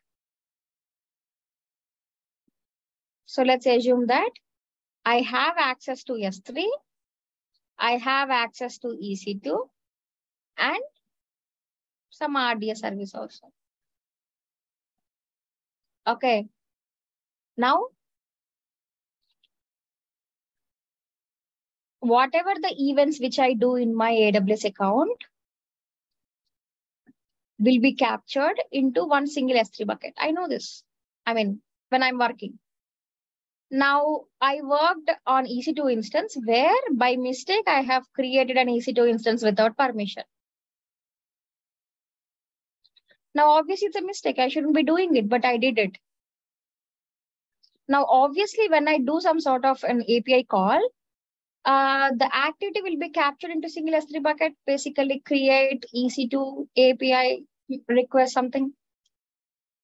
Now, because I have access to S3 bucket also, I can log in into, I can access this bucket and I can delete these logs, no? Yes, there is a possibility. So to avoid this kind of scenarios, this component is introduced, validating CloudTrail log file integrity. Okay, so it will check the integrity of that log file by using some algorithms, okay? It is using some SHA-256 for hashing and SHA-256 with RSA for digital signing. It is using some algorithms. This feature is built on that, okay? And it will do some sort of, run some sort of algorithms to find whether a log file is modified, deleted, or unchanged. Okay, so how does this happen? Every hour, CloudTrail creates and delivers a file that references the log files for last hour and contains a hash of each. Let's assume there are some sort of log files created in S3. Now, if you enable this component or this feature, it will create another file which will have the references of these log files with a hash of each. Means, see, it is running some algorithms. It is having some sort of hash values for each log files. Okay, this file is called a digest file. And this file will be signed with public and private key pair, and it will be stored in the same S3 bucket. Now what you can do is you can validate that using a key pair so that you can find if a log file is created, deleted, modified, or unchanged.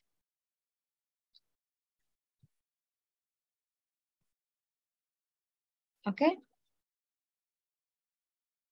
So this is about the validation.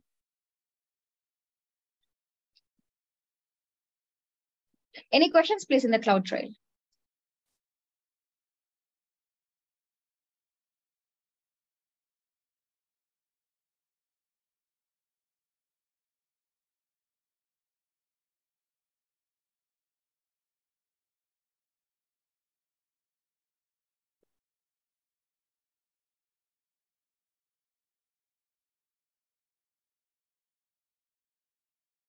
Okay, so next we have CloudWatch.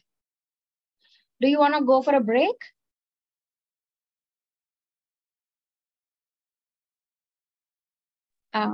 Maybe at 9 we can go.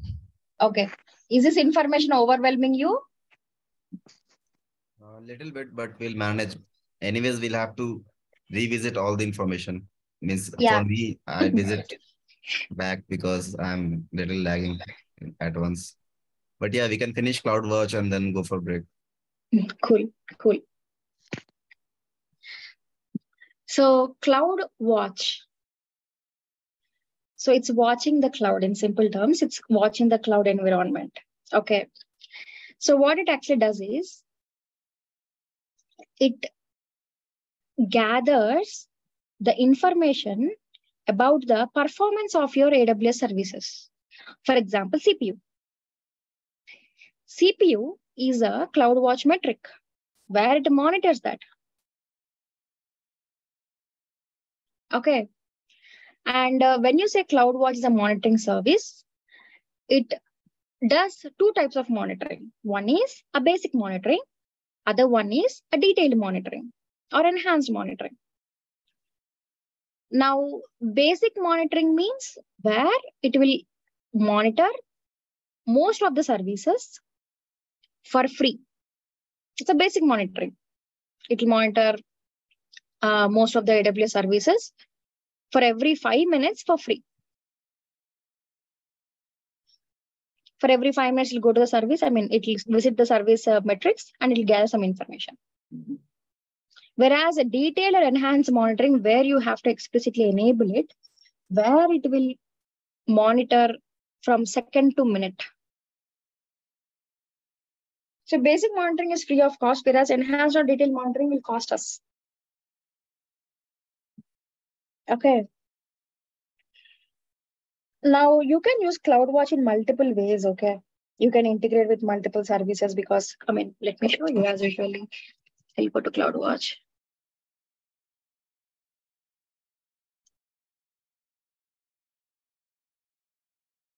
Monitor resource and applications. Yeah.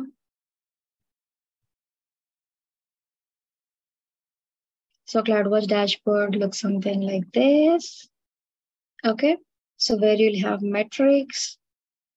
By default, you will have some sort of metrics for free. Okay, for different services.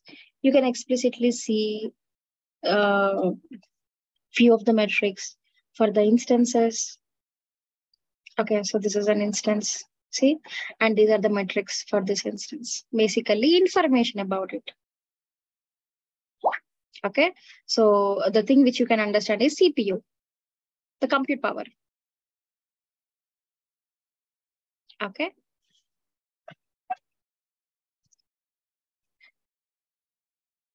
On top of it, in a CloudWatch, if you explicitly wanted to know, see, I wanted to know the CPU utilization of my instance. Okay. What you can do is you can create a CloudWatch alarm on top of this metric.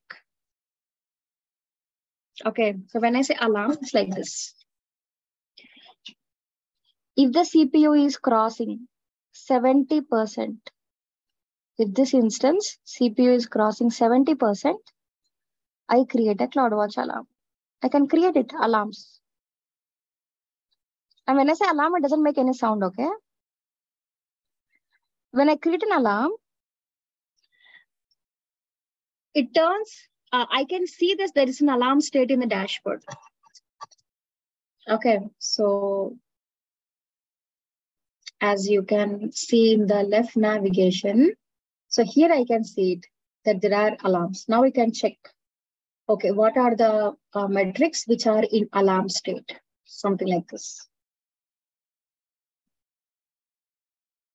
Okay. Alarm itself will not do anything, okay? So I can just see that, okay, a threshold was breached. Now there is an alarm in the dashboard. But you can integrate this CloudWatch with other services like an action. We'll talk about it one by one, no problem. So that's an overview of it, okay? So CloudWatch is a monitoring service. It is having two types of monitoring, basic and enhanced monitoring. And with the help of CloudWatch, we can also create alarms on a metrics. And this CloudWatch is integrated with multiple services as well. Okay, now how this CloudWatch works? So CloudWatch will gather metrics from the AWS resources or from the custom data. Okay, on this metrics against, you can see some sort of statistics like a graphs. Okay, I'm just trying to get this graph information. So you will see some graphs here. If I click on a specific, if I click on a specific metric, if this instance is not there, okay, so that is the reason it's not showing anything. Okay, Or is it showing? 1 second, please. Oh, wow. Okay. So it is not having much graph. So if I just select a particular metric, it will show some graph here. So if it is increasing or decreasing. Okay. So what I can do is I can see those graphs, the statistics of the metrics from the AWS Management Console or from a third-party customer interface. On a metric, I can also create an alarm. See how neatly it is designed. Okay. Now I can create an alarm on a single CloudWatch metric. Alarm itself will not do anything, as I said. It will just turn red in the dashboard where I can see that, okay, there is an alarm. But if you wanted to have some action whenever a CloudWatch alarm is triggered, then you may need to integrate with other services. Okay. Now, for example, whenever my metric is CPU here, and I have created an alarm here saying that if the CPU crosses 80%, if the CPU of the EC2 instance crosses 80%, I want to trigger an CloudWatch alarm. Now, when an alarm is triggered, I want to get a notification to my mailbox.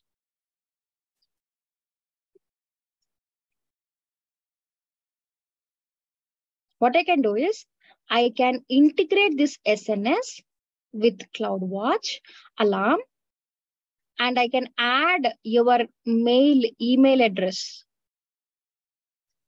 Okay, as a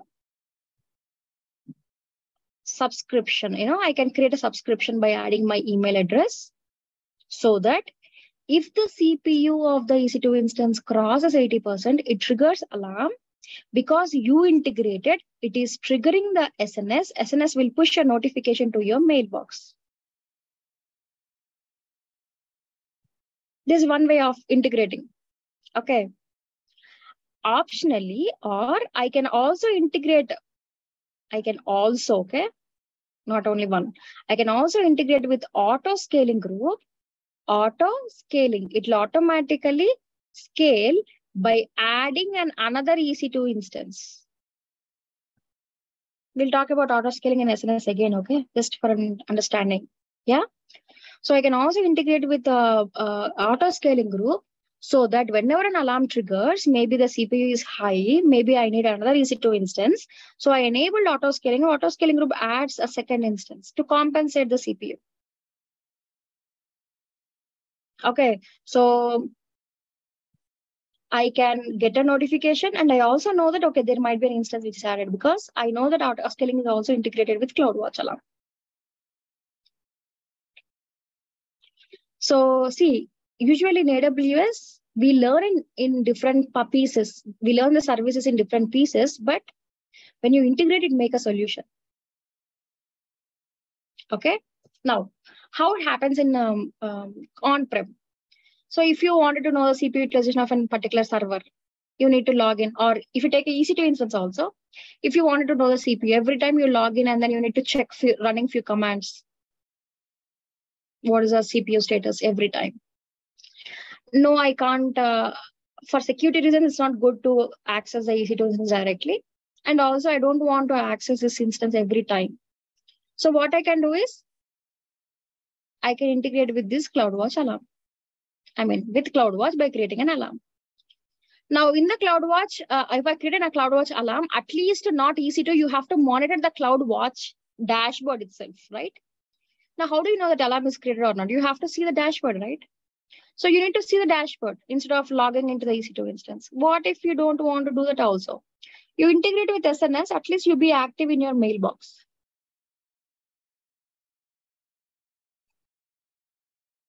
Okay, so you will get a notification and you can take some action, or you can automate that action also using auto scaling group where it will add another EC2 instance. So it's completely up to you till what extent you want it. Just you want to manually do this, or you want to add with the CloudWatch, creating an alarm, and you need to add SNS just to get a notification, you manually take the action, or you allow auto scaling group itself to take the action.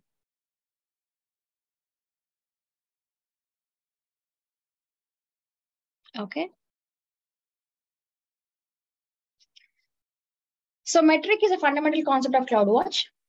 Metric will have some sort of value, and a metric itself, CPU is a metric, and data points are basically the values of it.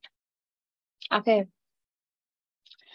So by default, CloudWatch will have free metrics for different AWS services. And you also have namespace. Okay. Namespace is basically aggregation of different services names. Okay. So EC2 metrics will be in EC2 namespace.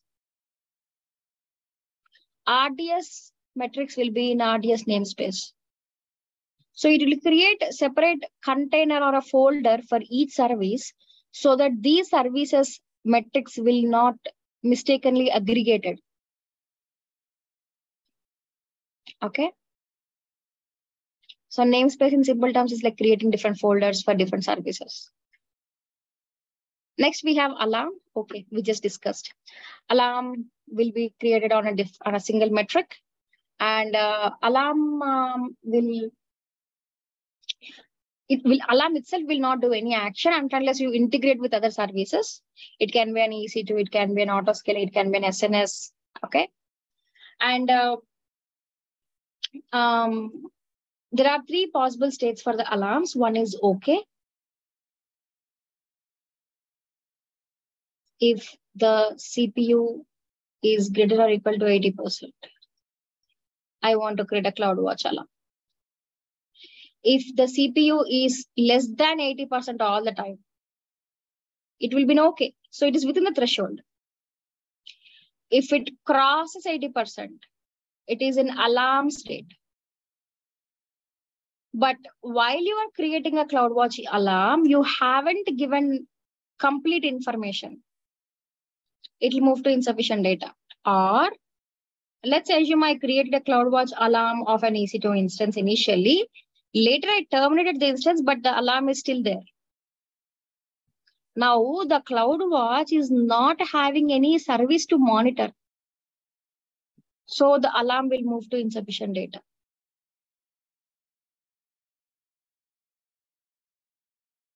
Okay.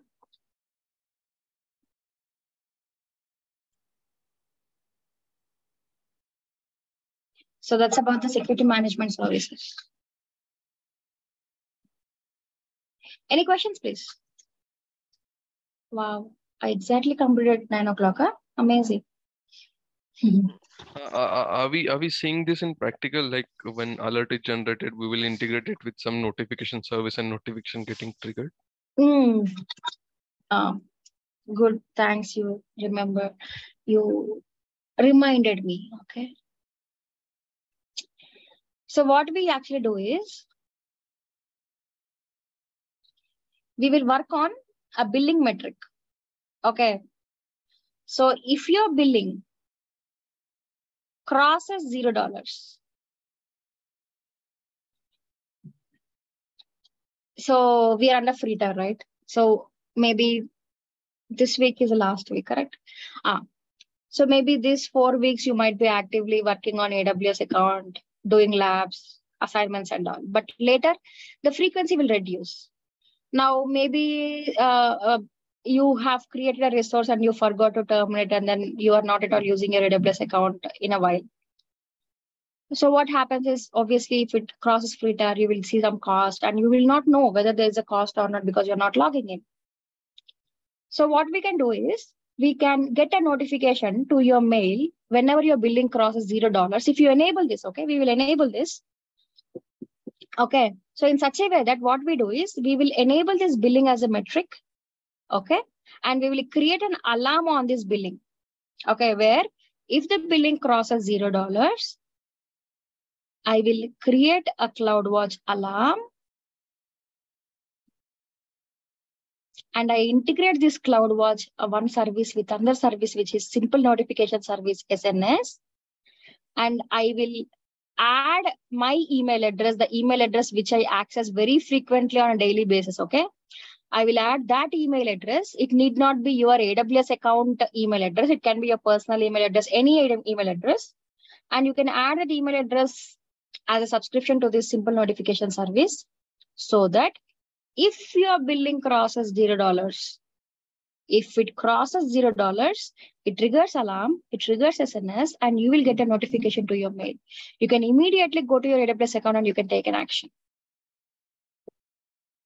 Okay, so this is lab 5, billing alerts. Okay, now for this hands-on, I will not be showing any, I have already explained it in the console, right? But I will not be enabling this explicitly, because this lab 5 billing alerts is a guided document. Means you will see everything done with the screenshots and some explanation. You just need to follow that and you need to do it. And there is no cost associated to do this billing alert, and there is no cleanup for this. You don't clean up for the lab 5 billing alerts, because, as I said, it has to be in your account just by created like this. And if your billing crosses for some reason, you would get to know. Okay, so I thought of telling this after explaining about SNS. But anyways, SNS is simple notification service, right? So we will talk about it and then you can do this lab. Understood? Whoever asked the question. Yeah, yes, Anu, it was me, Samarth. Yeah. So because we are not working on EC2, at least we can keep this on billing. And you can see how this CloudWatch alarm can be created, how SNS works, etc. Sure.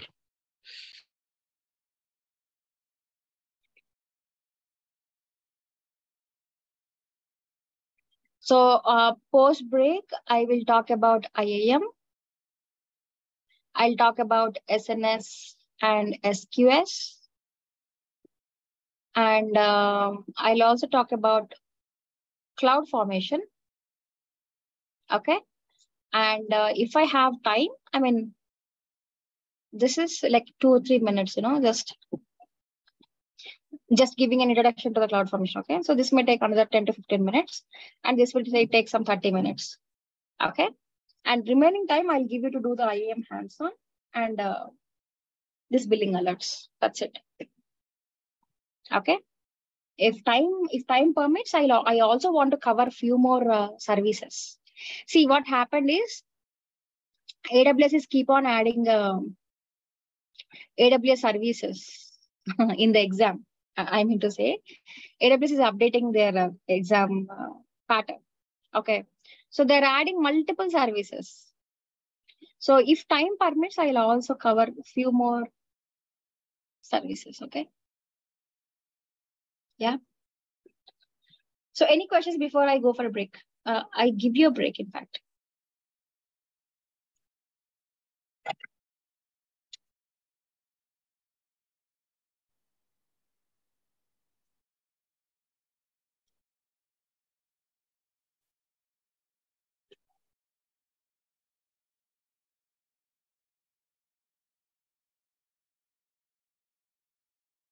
Okay. So no questions. Let me share my screen. Happy break, guys.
Hello, is everyone back?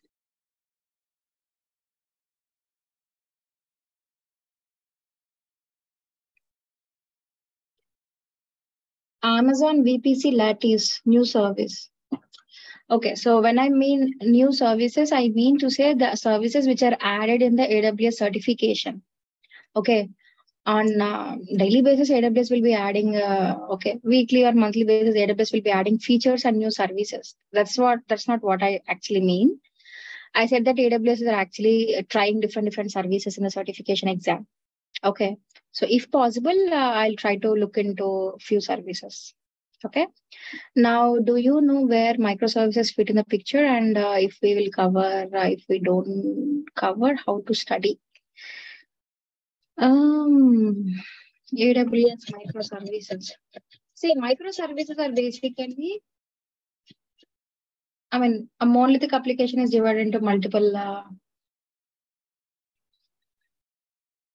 different services, basically parts, and then they become independent. Okay, means not depending on the other one. Okay, so in AWS there are some white papers implementing microservices on AWS. Okay, so I think this will help you. We will not be covering microservices because explicitly we don't cover it as a microservices. Okay, so you can just try this white papers. Okay, I'll give you this link. Okay.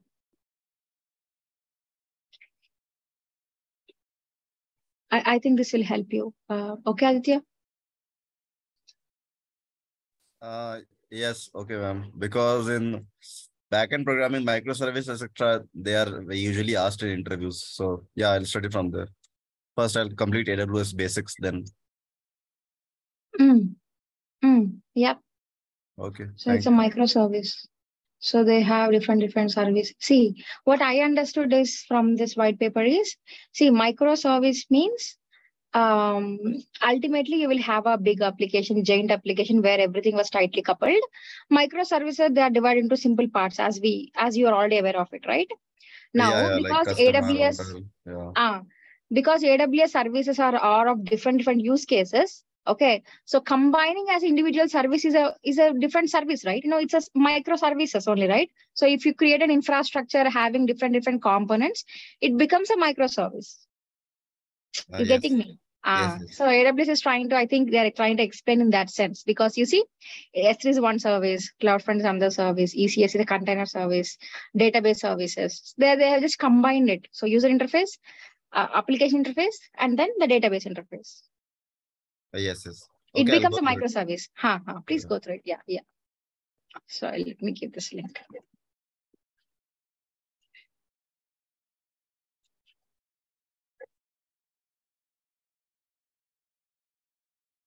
Okay.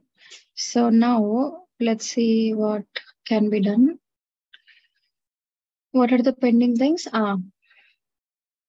Okay, now let's talk about SNS and SQS. We will talk about IAM at the end so that I can give time for hands-on. Okay. I'll share my screen. Okay, 1 second.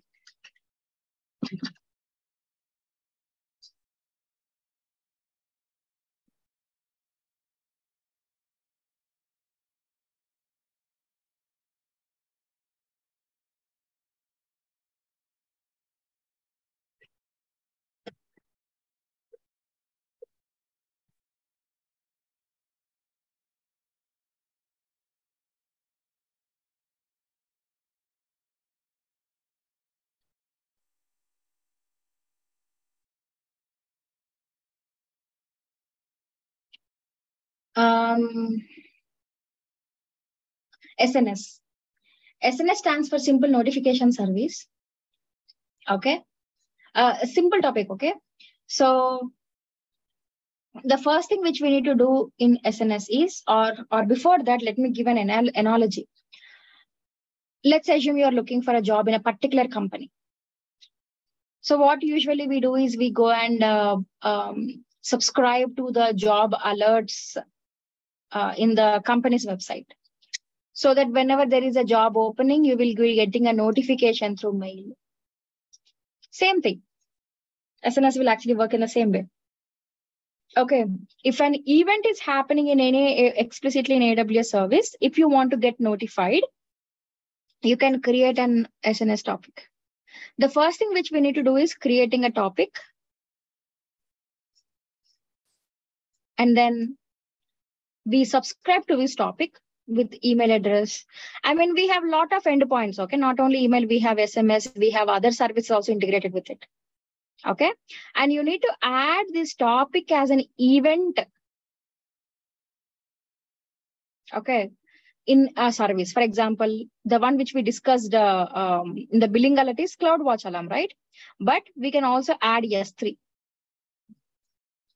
Okay, saying that if an object was uploaded into S3 bucket, a put function, okay? A put event. If an object is uploaded into S3 bucket, I wanted to know. So you can add this topic as an event in S3 bucket and subscribe with your email address to this topic so that if an object is uploaded into S3 bucket, it triggers SNS and SNS will push a notification to your email. Okay. So if you want to get notified for any events happening in any AWS service, you can use SNS. As simple as that.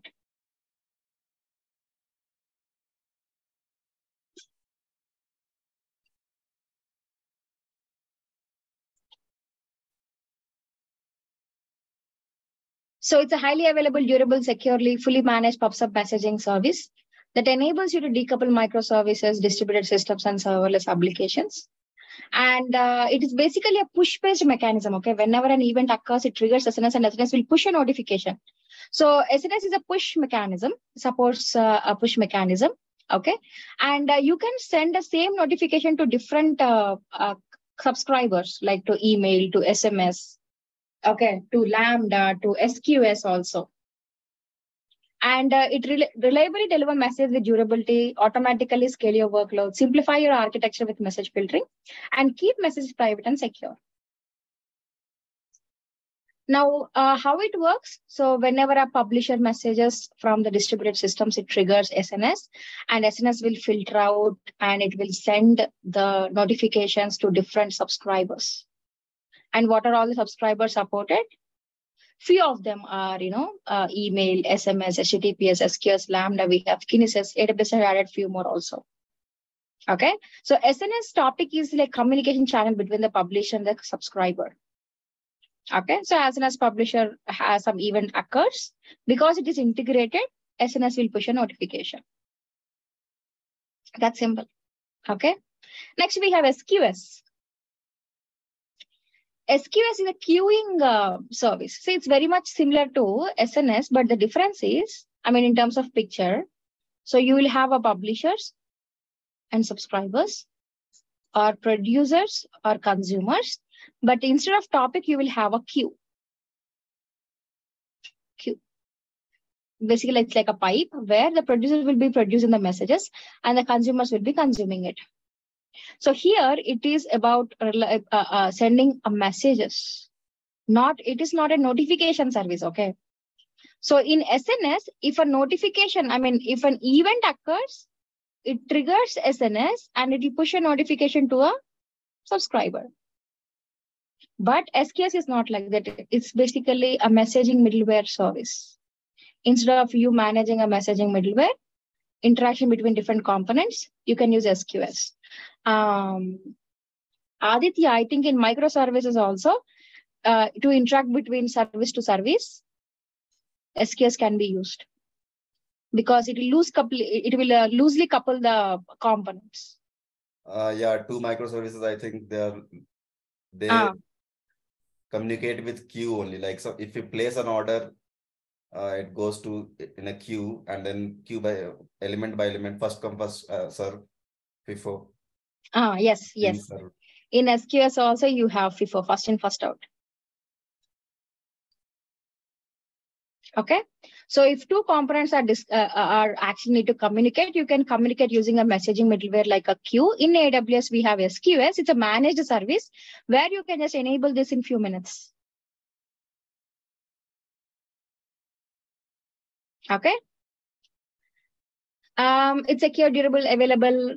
It's a fully managed queue service. Okay, you need not worry about messaging oriented middleware. I mean, creating and managing it. You can just SKS will be taking care of it, and you can send, store, receive messages between the components, and you can start in minutes. Okay. Now, life cycle basically SKS messages. There are three parts in a distributed messaging system. One is basically the components and the SQS servers and the messages itself.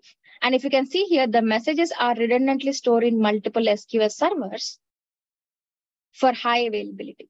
Even if the server goes down, you still have your message available in different other places. Okay. Now, how it works? A component will send a message, and when it is sending a message, you can define some sort of visibility timeout within the time period it has to be reached. I mean, it has to the consumer has to consume it. Okay, so within that time, the consumer consumes it, and then the consumer has to delete that message from the queue so that he can avoid the duplicates. Okay. Now, within the timeout, if the consumer is not consuming the message will be deleted. Yeah. So in SQS, you can define some sort of retention period of a message. We will see the limits also. Oh, okay. So next slide. So you can send unlimited number of messages in the SQS queue, but a message can be up to 256 KB.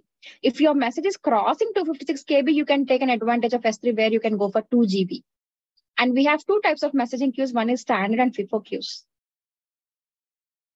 And coming to the benefits, it eliminates administrative overhead, reliably deliver messages, keeps sensitive data secure, and scale elastically and cost effectively. Now let's understand these two types of queues. One is standard, other one is FIFO. So standard supports unlimited throughput. You can send unlimited number of messages per action.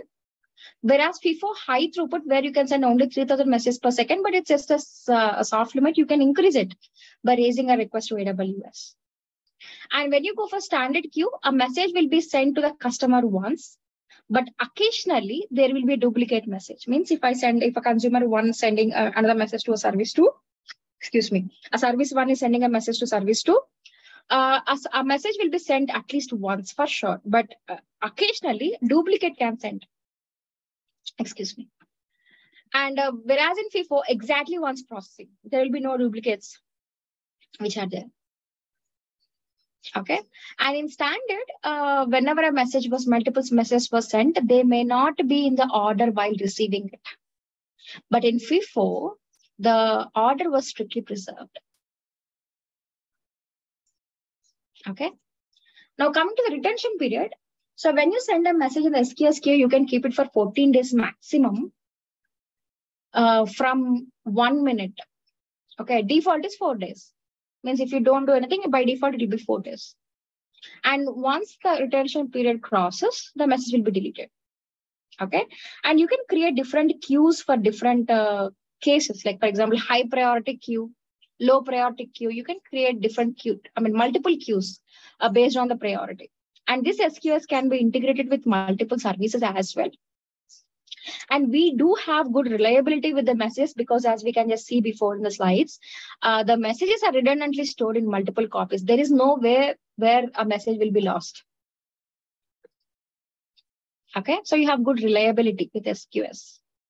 Now let's understand how SQS is different from SNS. There are a lot of differences, but there is a chance that few people are getting confused. So I just introduced this, how SQS is different from SNS. SQS is a queue and SNS is a topic. It's like PubSub kind of thing, like kind of a notification service.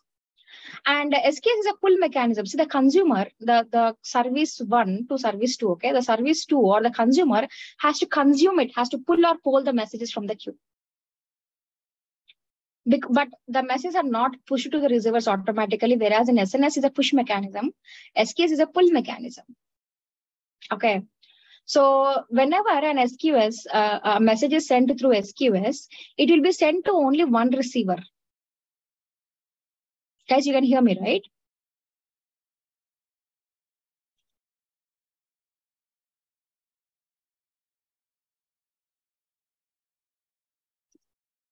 Okay. So messages can be sent to sent to only one receiver. The receiver receives it, processes and deletes it. Other receivers will not receive the same message. But in SNS, a message can be sent to multiple consumers in different ways, like through email, through SQS, through HTTP, through Lambda. Okay, a same notification or same a kind of notification can be sent to multiple endpoints. Now, use case, SKS is basically used for decoupling two applications, allowing parallel asynchronous processing. Whereas SNS, fan out, processing the same message in multiple ways. Now, coming to the persistence,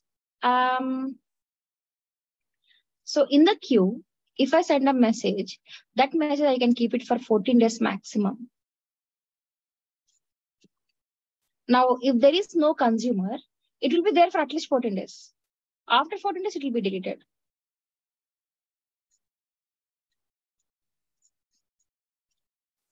In SNS, a producer will just push a notification. Sorry, a topic will push a notification to the consumer. If the consumer is not there, the message is lost. But SQS, in at least we can keep it for 14 days. So there is a persistence in SQS, but there is no persistence in SNS. Okay. So that is that's about the application integration services like SNS and SQS. A simple topic, you know. Any questions, please? Ma'am, those two services which are communicating, those two systems, they have to sit inside AWS only, right? Means if I have one service on Azure and one on AWS, I can't send a message on a queue. Nothing as such, you know. Aditya, we can keep the endpoint in SQS queue in the beginning at the end. Sorry, what does that mean? So SQS will have an endpoint. Means how do I connect to you? I can call you through a phone number, right? The same way, SQS also will have an endpoint. Means basically a URL where you can access SQS. Okay. So you can use that endpoint in other service. If I'm not wrong, why AWS will restrict in that way? You can, it is integrated and it is built for hybrid solution, basically. And see, I'm not saying that for sure it is supported, but there might be a chance, okay? Okay, so if from Java code I want to send hello to another microservice, so there will be API of AWS in Java or Spring or whatever Node.js, where I can how will I send actually? You're asking, do I have, or you're asking what you're asking? Yeah, do we have API in the code in the Java or Node.js, whatever language code, where we can so we produce a learned, message? Aditya, in the first class, we discussed that we can access AWS service in 3 different ways. What is the third way? Third ways, this one is sorry. Yeah, I'm not still caught up with all that. Yeah. We can access through console. We can access through CLI, command interface. We can also access through SDKs. SDKs is all about accessing the services using programming language. Okay, yes. Java. Okay, Java is there. Python is there. Yes. Okay. Yeah, thanks. Yeah.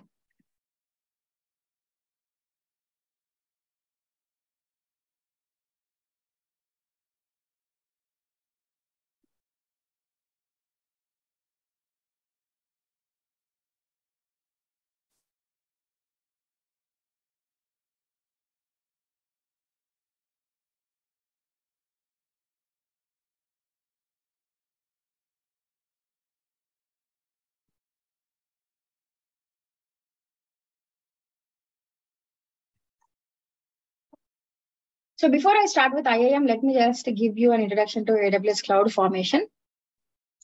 Okay. How many of you are aware of Cloud Formation? You know what is Cloud Formation? Anyone?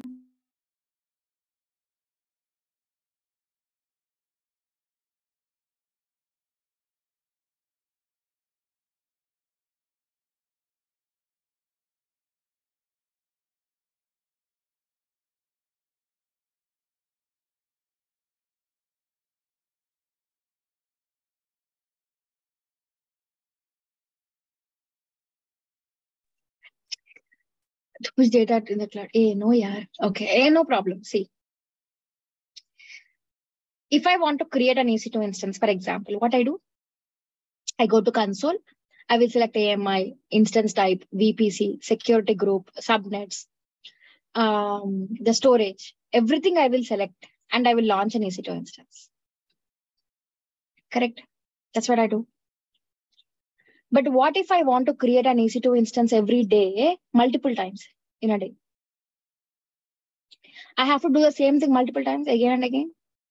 Yes, I'm selecting everything. Now, because we manually doing that again and again, there might be chances that we may miss something which is required, or we may add which is not required. Yes, there are chances. Okay. And another thing is, because we are doing it same thing, it's not productive way of doing it, right? So there should be an automation. Okay. So that's where CloudFormation come into picture. So what we actually do is, CloudFormation is called infrastructure as a code. Okay, what we do is, we create a document. Either CloudFormation supports JSON or YAML.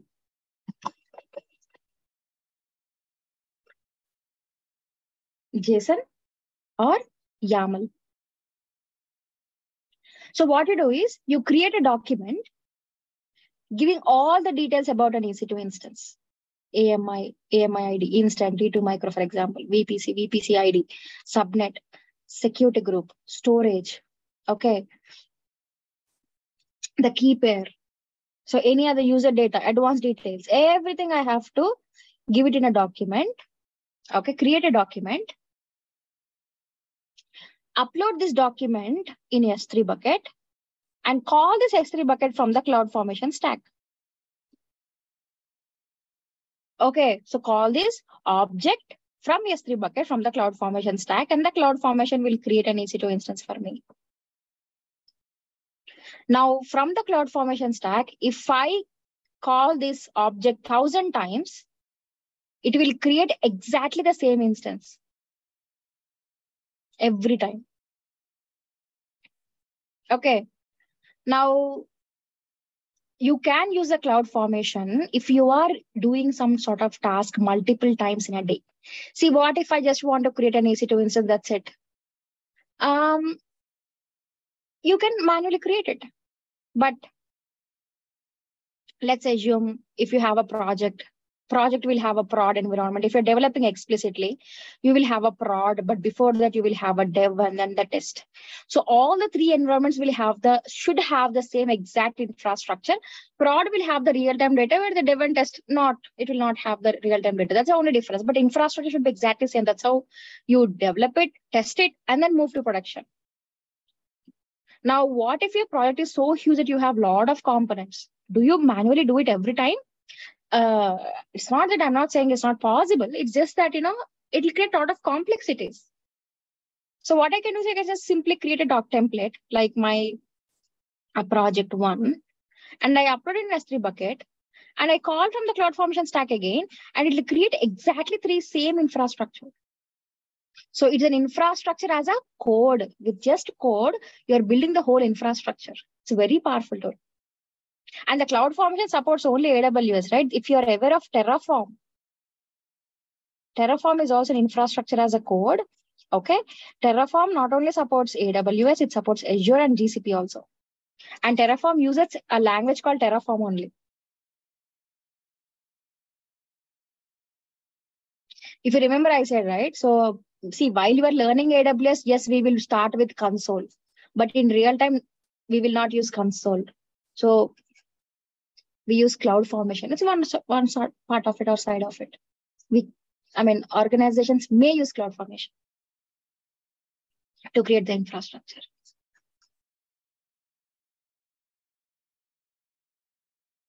Okay. So for using the CloudFormation, there is no cost. But if CloudFormation is creating some resources which is not under free tier, for example, AWS will cost us. A simple topic.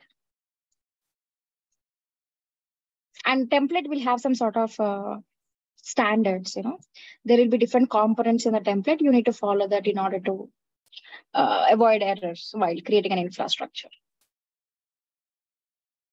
Yeah. I think that's it about the cloud formation. Is it alternative of an image? No, Praveen, image is just a backup of an operating system which has applications, right? So when you're creating an EC2 instance from an image, you have to explicitly select the instance type, the security group, VPC, everything separately. First point. Second thing, an image is very explicitly to an EC2 instance. I'm talking about the whole infrastructure like VPCs, everything, all the AWS services. All the AWS services can be created using the cloud formation by creating a template. Okay, Praveen? It's an automation tool, exactly. So it is very much useful when you are actually doing something repeatedly.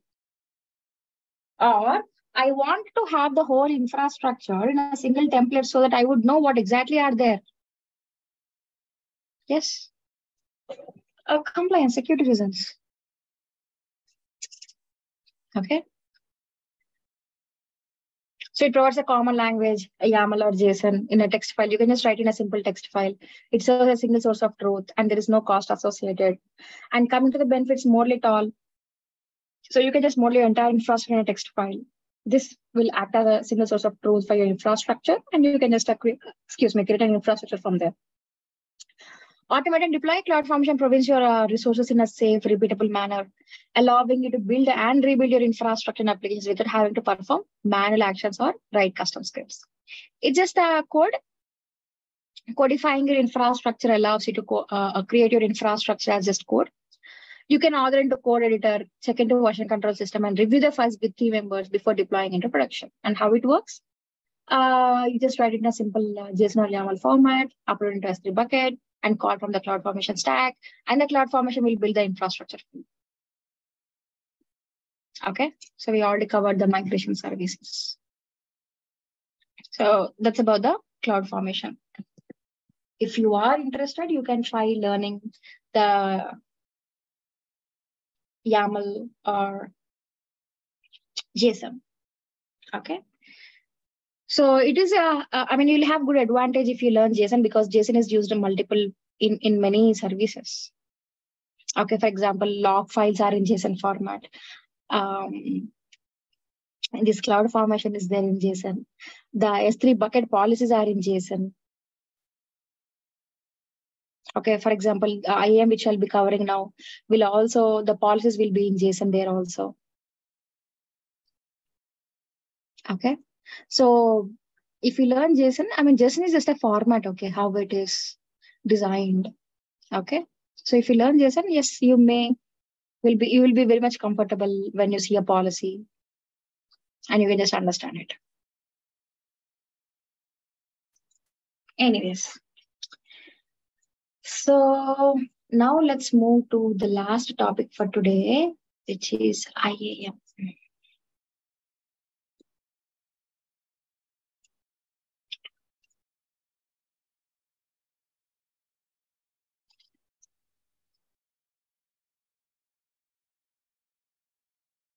IAM stands for Identity and Access Management.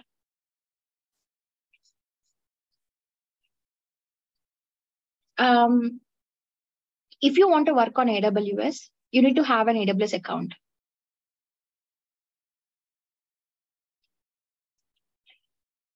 And that account is called a root account. And the owner of this root account will be the root user. Yes, we are all the root users for our AWS accounts. But if there is a project of 10 who is working on AWS, you need not worry about creating 10 AWS accounts. Instead, you create 10 users under one account.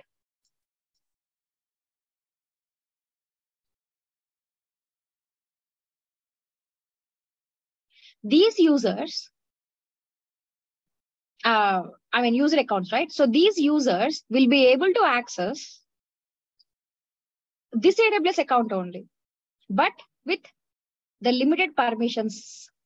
For example, I want user 1 to user 4 to work on EC2 service. I want user 5 to user 8 to work on RDS service. I want user 9 and 10 to work on S3 service. What I'll do is I will assign an EC2 full access policy to these users so that these users will be able to talk to EC2. I will assign RDS full access policy to these users so that these users will be able to talk to RDS. And I'll assign S3 full access policy to this user so that this user will be able to talk to S3.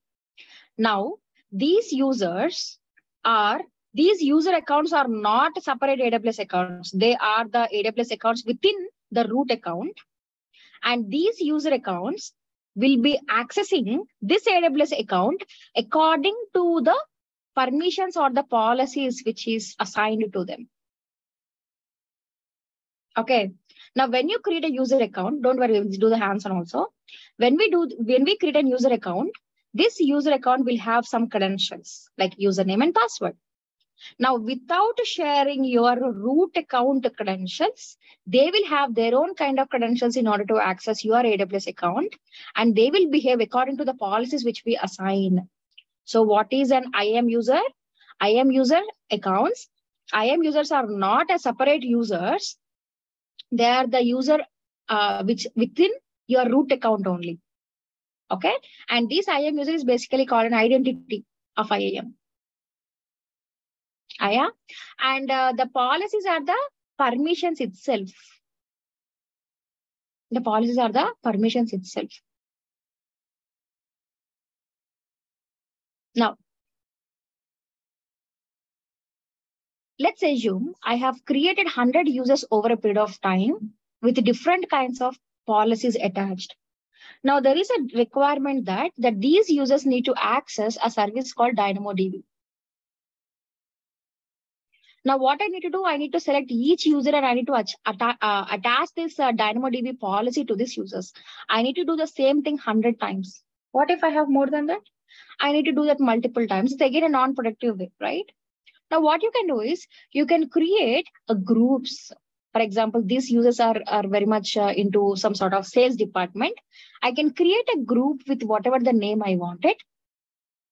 Yeah. And I can add these users to this group. And I can assign the DynamoDB full access policy to this group so that who are all the users which are in this group will be able to access this DynamoDB service. So the groups are basically a collection of users. Groups are nothing but a collection of users. Okay. Now, if you want to assign a policy to multiple users at a time, groups is only a way. So if you have multiple users, managing them individually will be difficult, right? That's where groups. So groups are just collecting number of users and assigning the policy to the group instead of the users. Simple.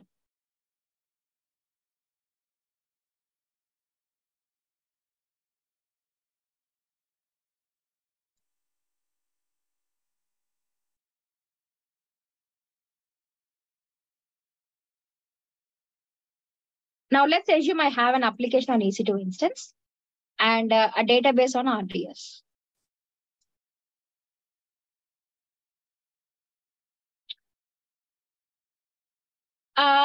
First of all, you need to give this RDS endpoint in the application logic, open all the firewalls which are required so that the EC2 can talk to RDS, means application can talk to database. But even if you have opened everything what are required and giving the endpoint exactly correctly, by default, the application will not be able to talk to the database because by default, one service of AWS cannot talk to another service of AWS.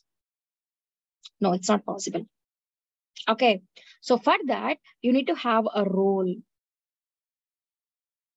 You need to have a role created and you need to assign this RDS full access policy to this role and you need to assign this role to the EC2 instance so that this particular EC2 instance will be able to talk to RDS.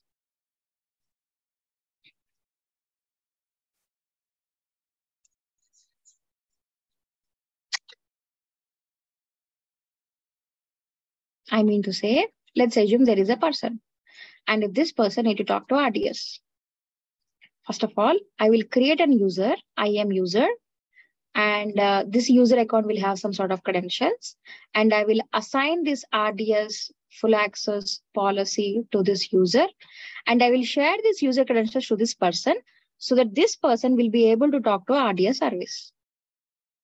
But if EC2 instance need to talk to RDS, here service, not person. We need to have a role instead of user, and role must have an RDS, whatever the service which the EC2 instance need to talk, RDS full access policy. And EC2 is not a person, right? So the role will not have any credentials. So the role has to be assigned to this EC2 instance so that the EC2 can talk to RDS service.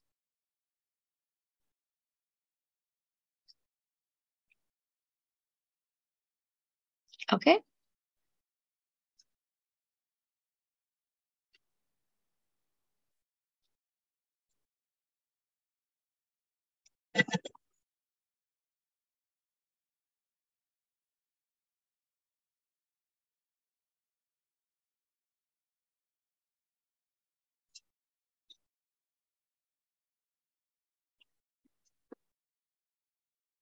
Now let's move to users.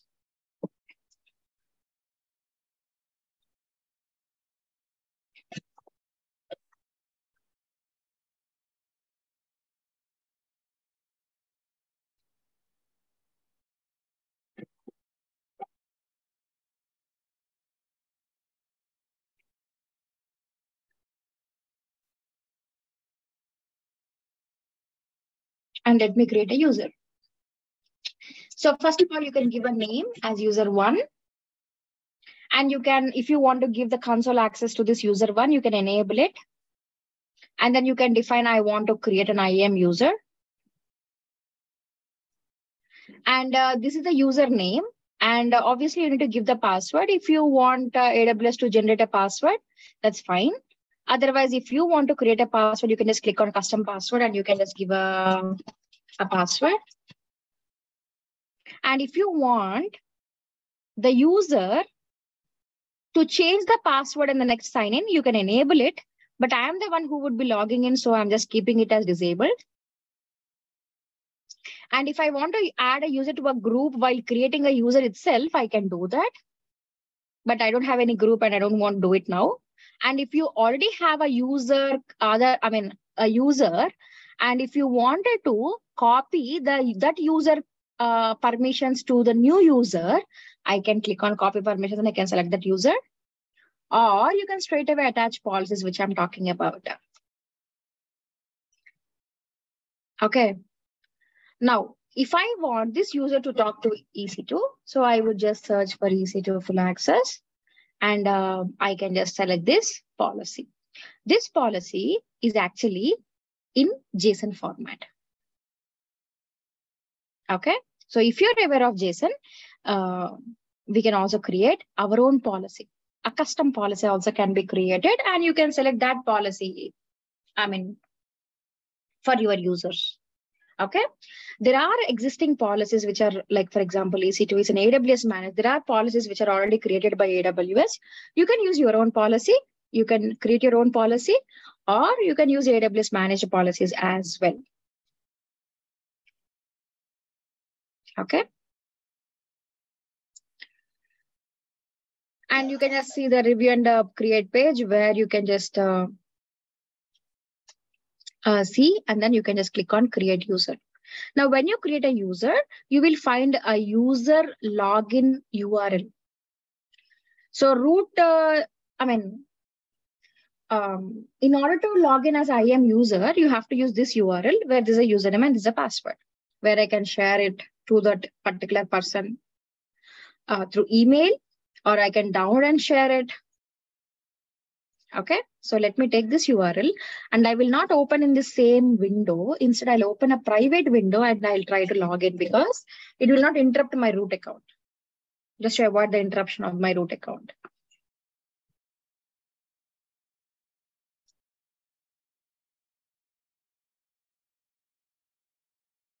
Okay, so what I will do, I'll give a credentials, user1. If I'm not wrong, it is capital U. Okay. And then I will give the password.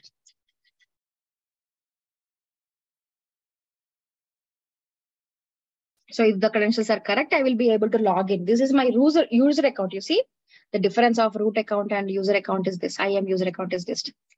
So you will definitely see all the services, like it will be exactly same as a root account, but when you are accessing, you will see the difference. Okay. So you can explicitly see the difference by seeing this user ID here. Here, for me, it is my name. Okay. But here user1 at the rate of account ID. Now this user is having permissions to EC2 service, right? Now let me try to access a service which the user is doesn't having a permission to. Okay. And if I try to create a database, it's saying user1 is not authorized because we haven't attached any policy to this user, like this RDS policy. But if we go to a service which the user is having permissions to,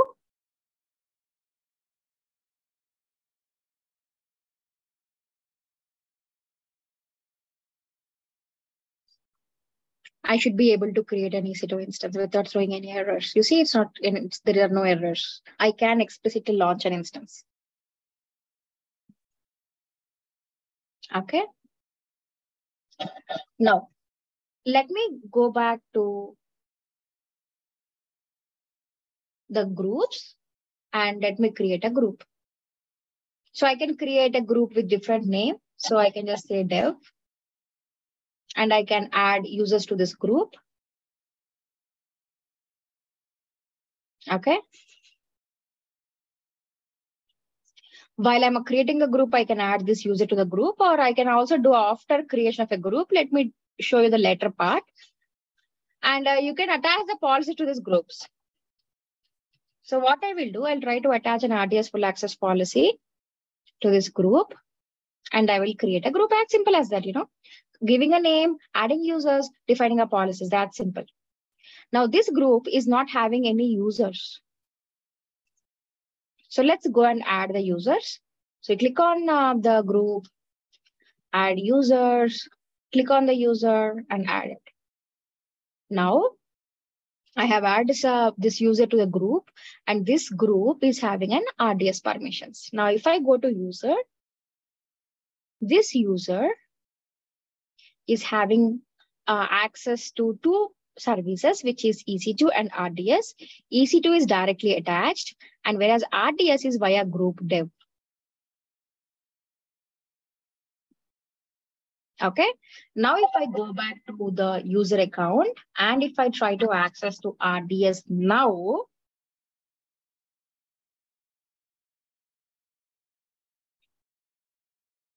this user should be able to access this database service.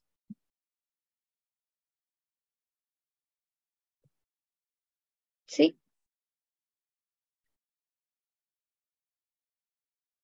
Okay, so it will not throw any error because full access was given to this user, RDS full access. Okay. Now going back to the root account again, we have roles. Now we can create a role. When you are actually doing this hands-on, you will have some existing roles. Please don't touch them, okay? So you can just create a role. Now, when we say an IAM role can be used in multiple ways, okay? If a service of AWS need to talk to another service of AWS, you can just create a role by selecting an AWS service. Okay, allow AWS service like EC2 to perform actions in this account. Okay, or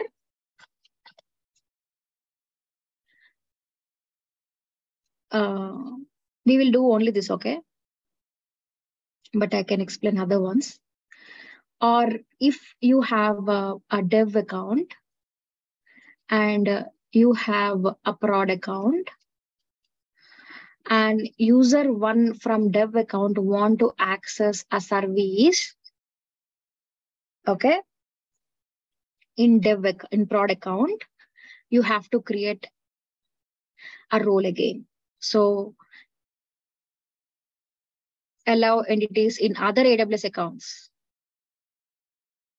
You have to create a role again for that, for this user, obviously. Okay, or let's assume I have an AWS account and I wanted to access this AWS account using a web identity. Means log in with Facebook or Amazon or Google. You know this part? When you're trying to sign up to a new website. If you want to sign up to a new website. So usually what we do, instead of creating an account explicitly, we say sign up with Google. We say sign up with Facebook or, Amazon. Correct? The same way, you can use a web identity to access the AWS services.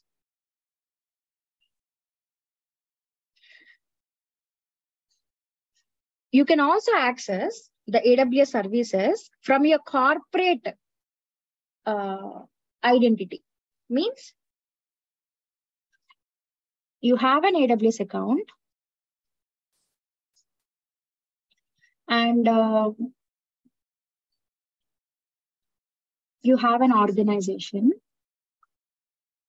If organization are having, for example, 1,000 employees and they want to access the AWS services, you need not worry about creating 1,000 user accounts.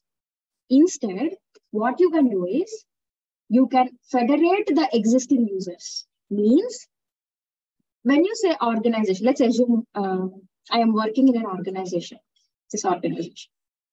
Now, when I say I'm working, I will have some credentials in order to access the organization laptop, right? Or laptop or a desktop. Okay. So I will have some sort of credentials in order to access the organization network. Correct. Now, those credentials will be stored in a directory service. So if you are working in any organization, you might be having some sort of credentials in order to access the AWS services. In order to access your organization network, right?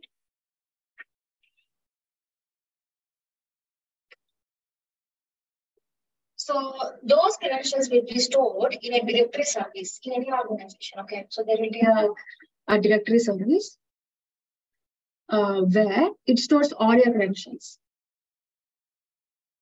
Okay, now you can use those credentials in order to access the AWS services. That is federating existing users. Means you have credentials elsewhere. Okay, these employees are having the credentials somewhere else. Means in their organization. Means, okay, not in AWS. Okay, so they have the credentials elsewhere and they can use the same credentials to access the AWS services.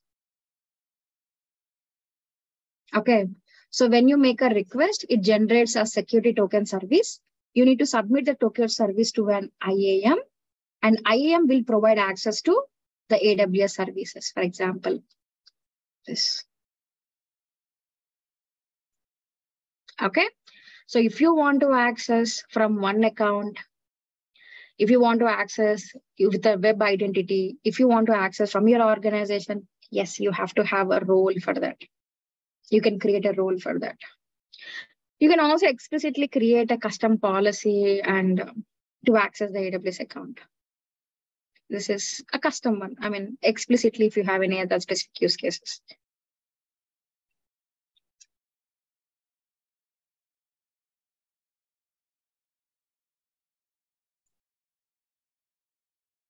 Okay, now is it better? Sorry, I didn't see your message. I'm completely involved in this. Okay, any better in the voice? Okay, perfect. Now let's try to create a role for an AWS service. For example, I want to create a role for EC2. So that EC2 can talk to probably S3. Okay. So what I'm doing is I am creating a role. I am creating a role, first of all, for EC2. I'm creating a role for EC2. Okay. To access, for example, S3.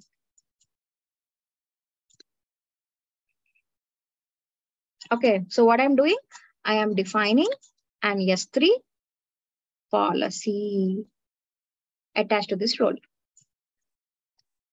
Okay. And I'm going to the next. Now here, you can just give a name like EC2 need to talk to S3. Okay. And you can simply create a role.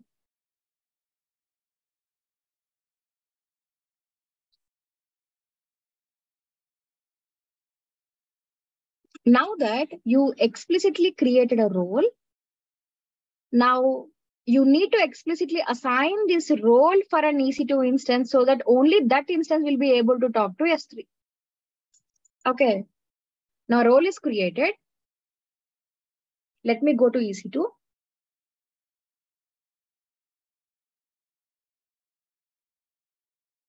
And if I have an EC2 instance already, I can go to actions, security, modify IAM role, and I can choose that if I already have an instance. But I can also attach this role while I'm launching an instance also. I can simply go to advanced details. I can select this role and I can launch instance. Okay. So that's how you need to assign a role. Then only, see, a role is created for EC2 only, but it doesn't mean that by default, all the instances can talk. You have to explicitly assign that to an EC2 instance, then only that instance can talk to S3. Okay. So that's about the role. Now, when it comes to policies, there are different types of policies. Okay. Let's cover that.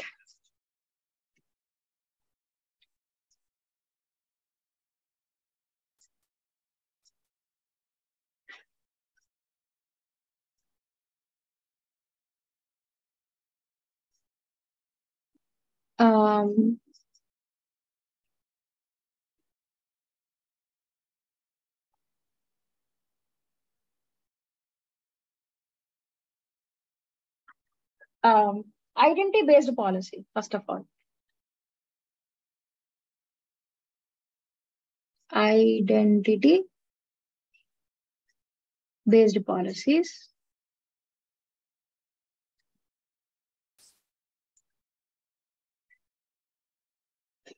Resource-based policies. Okay. Now, identity-based policies means the policies can be assigned to a user, it can be assigned to a group, it can be assigned to a role. The policies which we are here. Okay. So these policies can be assigned to a role or a user or a group. But resource-based policy means we attach a policy to a resource in an AWS service. Excuse me, an AWS service. For example, you take S3.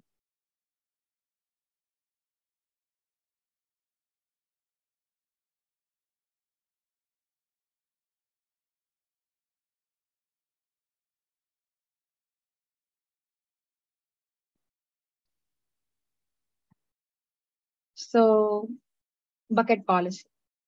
So this is a resource-based policy. If you are assigning a policy to an AWS service, not to IAM this time, okay, then it's a resource-based policy. Okay. And permissions boundary.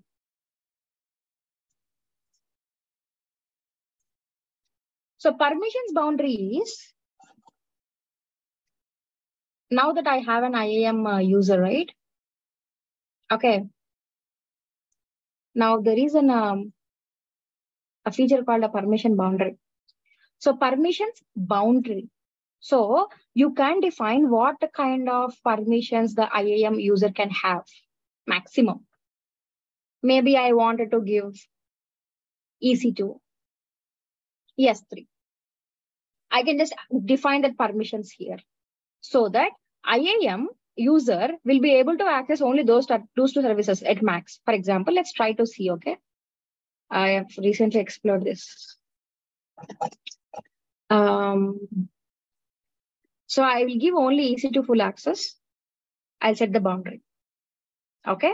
Now, if you see here, the permissions boundary is I have given only EC2 full access permissions, but the IAM user is actually having EC2 as well as RDS. Okay.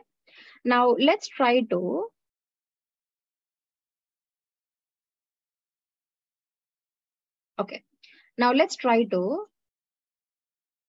see, create a database. See, it is not authorized to perform. So if you understand, because I have given, so it's like this. Permissions boundary. I have given EC2. Now IAM. User. User is having EC2 and RDS. What is the common between these two? EC2. So this user will have only EC2 permissions.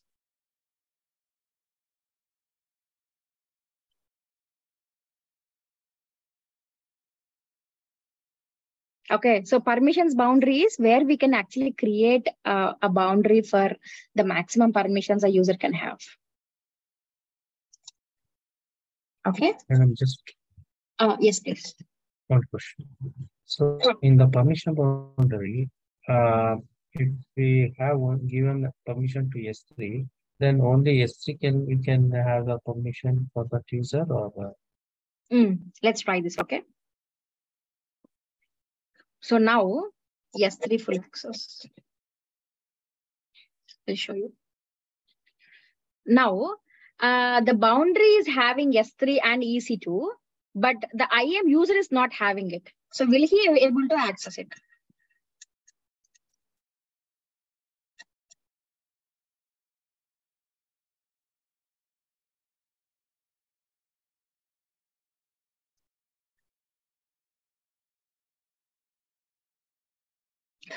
See? No. Obviously, it's just like a boundary. So what is a common? Common is not there, as I've just explained. Yeah. The other one is, which I already explained, which is SCP, Service Control Policy, which will be used for AWS organizations. AWS organizations is managing multiple accounts, right? So there you give the service control policies for OUs.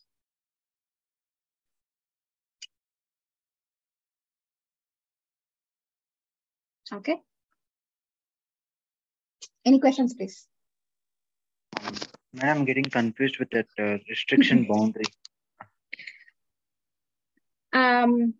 So let's assume there is a mall where, or if you're working in any organization, with your ID card, you can act. Go on mute, please. With your ID card, you can enter into the building. But if you take server rooms, you will not have access to the server rooms. It will be restricted. Okay. So even though you have access to AWS account, you can access only particular AWS services. Okay. Let me give you another example. An IAM user, what I'm doing is, what I'm trying to say is an IAM user can access maximum of only these services. This is the permission boundary. Means I'm saying that a user will be able to access only EC2 or RDS or S3. Now, this is the boundary which I have kept. Okay. This is a permission boundary. Now, when I am creating an IAM user and attaching policies, first of all, I can attach policies. I mean, I can attach any policy in that case, but if I attach a policy which is not in the permission boundary, for example, DynamoDB,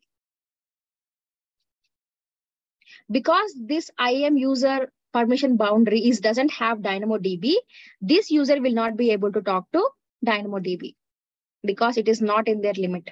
It's basically creating some sort of boundaries for the number of services and user can access it. But how will that help? Like if that policy is useless now because they are not allowed to use that policy. I mean, like Correct. that service See, itself. Ideally, manager, see, if there is a project. It's like Project is giving the using- ID card to the person, but he is not allowed to go inside. It is giving an ID card to the person to access only 3 rooms, but he's actually crossing the limitations and is trying to access the 4th room. He shouldn't be. So the permission boundaries will help. Means if he's trying to access a server room which he's not having access to, it will not allow.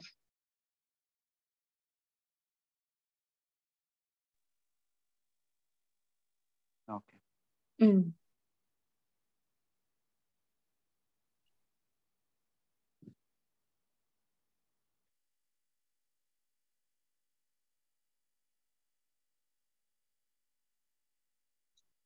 Any other questions, please?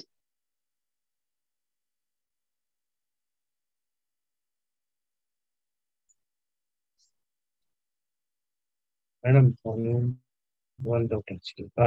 Initially, you explained about accessing if the user-based access means I can able to see if EC2 access is given to the user, he can see the EC2, he can see the S3 or this thing. But resource-based role access means means EC2 can access to S3 that you are told, right? How can we how it is going to help us on that? Only EC2 is having the S3 bit. Oh. That you are talking about resource-based policy, right? correct. Definitely it will not help if EC2 need to talk to S3. That is a role, okay? But the policy is different, okay? See, what happened is S3 was one of the first services of AWS.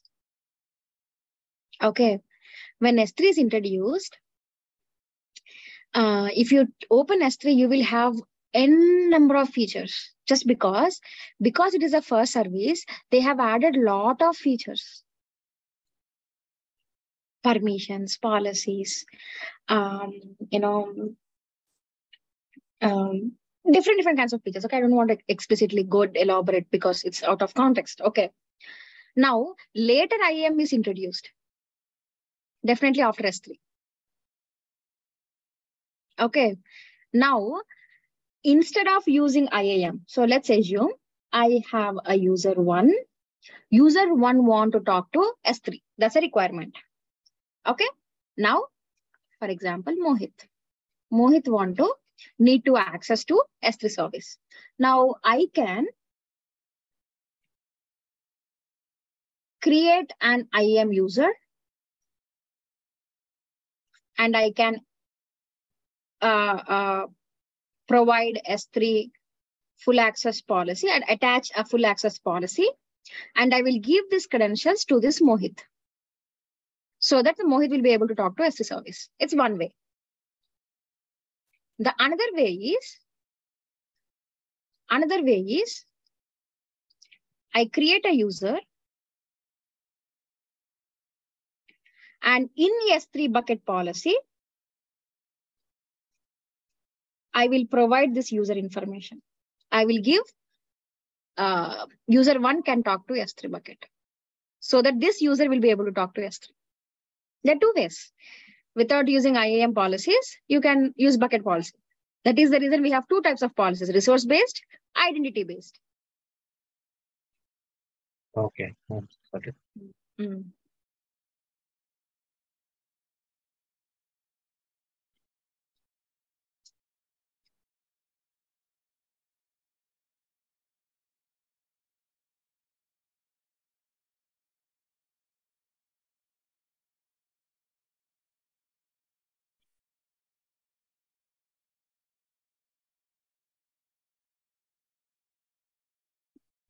Any other questions, please?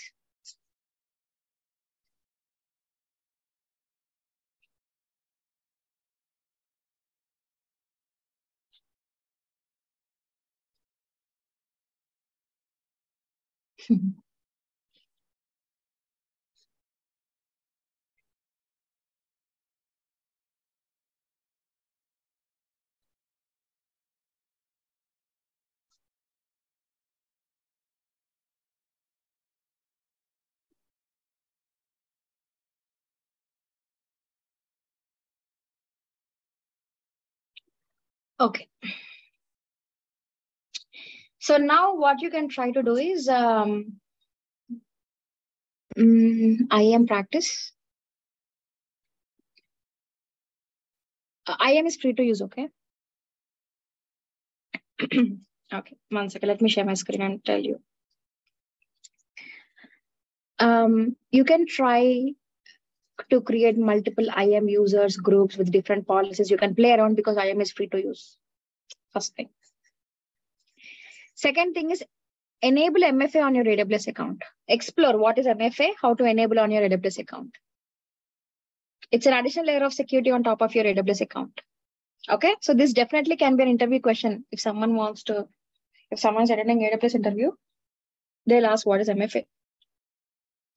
Important, okay? You have to know it. So just try to explore what is MFA, how to enable on your AWS account. If you're not able to do it, just remind me tomorrow. I'll show you. But I don't think it's difficult, very easy. You just have to install a simple application on your phone and you need to enable it. Just try some YouTube video. It's authenticator, right? Authenticator, correct. Multi-factor authenticator. Multi-factor authenticator. Yes. That's right. Third thing is billing alerts. See, this is mandate, okay? See, for IAM, you do it cleanup. MFA, if you want, you can keep it, okay? It's optional. It's optional. Okay? So this is, you have to clean up. Billing, it's a mandate to enable it because the document is completely guided. And you please enable this billing alerts in North Virginia region. Whatever the operations which you're doing, you have to do it in North Virginia region only. Billing alerts can be enabled only from North Virginia region. That's how AWS is designed for. Okay. So you have to go to North Virginia region and then enable the billing alerts. Whatever you're doing the hands-on, do it in North Virginia region. Okay. And this is mandate. I mean, when I say mandate, you have to do it and don't go for cleanup. Keep it in your account. Okay. So this, practice it and delete it. MFA, you learn it. Whether you want to keep this MFA on your account or not is optional. You have to do all these three things. Understood? Any questions, please?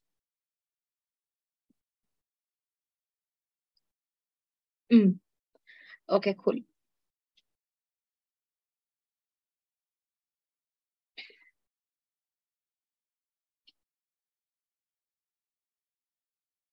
So now let me create a breakout rooms.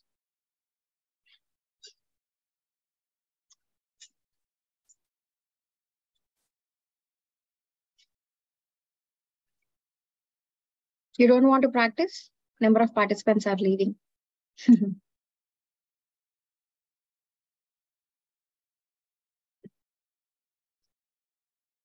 Okay, so any questions, please? If you want to ask any general questions, you can ask. And then if nothing is there, I'll create the breakout room. Otherwise, we will discuss something. We'll chit chat. Why not? Of course, about AWS. Yeah, go ahead. We'll see. This trial session, can we do it tomorrow, madam? Like, Which one? completely. This trial, that the one which you told us to do, that IAM billing alert. It's up to you. Yeah. See, participants are leaving completely. So it's up to you. It's up to you. It's completely up to you because, see, I can explain few things if you ask, but I cannot ask you to be in the class, right?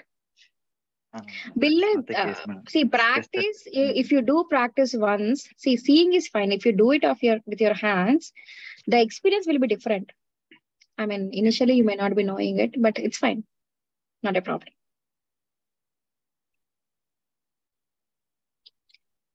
So do you have any questions, please? General questions if you wanted to check or ask. Mm. So this IAM is related to security, right? Absolutely. 100% secured. See, now if I want you to, if I want to give access to my account, I can control, right? Yes. Mm.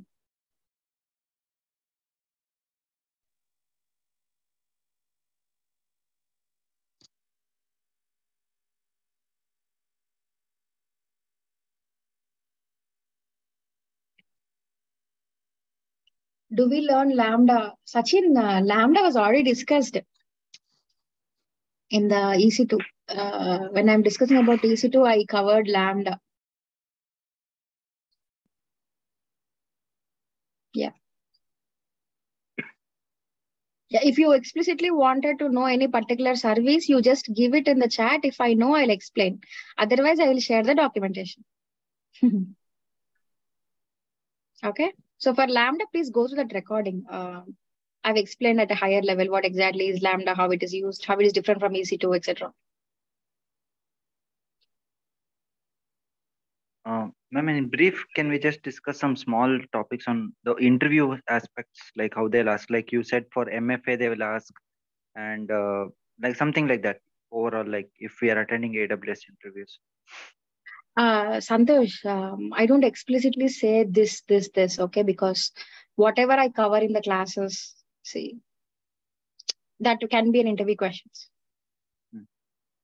I don't explicitly ask interview questions because if you ask me to go for interview questions, I need to repeat my whole class. That's how it is. Yes. They would ask everything, whatever I explained. So what I suggest is go through some third-party websites. Just type AWS interview questions. I'm sorry for disappointing, but that's how it is, actually. Sorry. Because no one will ask you what is EC2, what is S3. They will ask features of it. That's what we learned, right? So far. Some scenario based they'll ask, madam, like how to deal with them. No, yeah. See, if you are not attending, if you're attending as a fresher, no one will ask you scenario based questions. And even if they have asked, definitely you can answer with whatever the knowledge which I have given. Okay. So you in interview, see, there are some tips. Okay. So when you are actually going for interview of AWS explicitly, you can just update what are the services which are comfortable in your resume and say that you are comfortable with these services after take a training. And what I suggest is, yeah, you can try straight away for interviews, but make sure that you're also preparing for the certification. Okay. So that you can just say that, see, I'm preparing for the certification. I've recently trained. So like the certification, this course is enough, right? More than enough, right?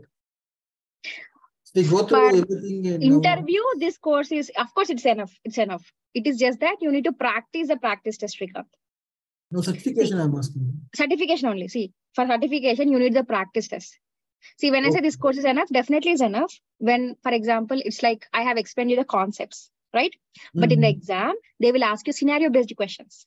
Now, if you straight away go to the certification, what happens is you are not experienced in those kind of questions, right? So it will take time for you to solve it. What happens is you will not have much time to complete all the questions.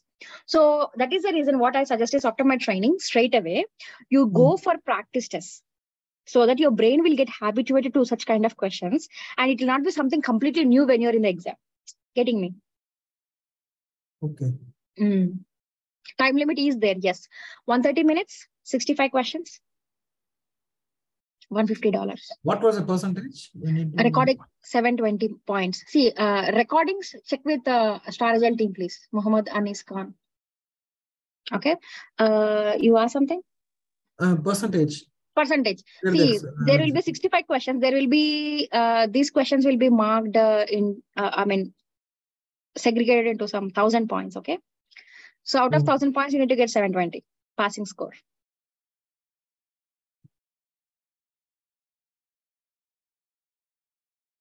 So tomorrow you will show, right, how to register everything. I can show you right away. Okay, I want someone to share your screen, and then because I already have a lot of things in my account. Okay. So first of all, you need to have an Amazon account. I'm not talking about the AWS account. Okay. Amazon shopping account you should have. Okay, e-commerce website that account. Okay, yeah. So you have to have an e-commerce, correct. So in order to, one second, I'm just showing my screen.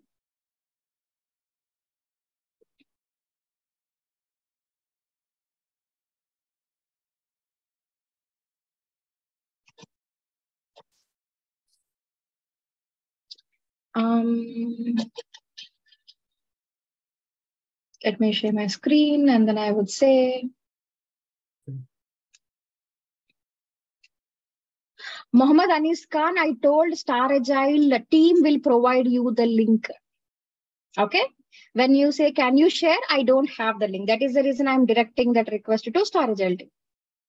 I don't manage it. I think I've told this on the day one itself. Yeah. So in order to go for AWS certification, you have to go to AWS training and certification website.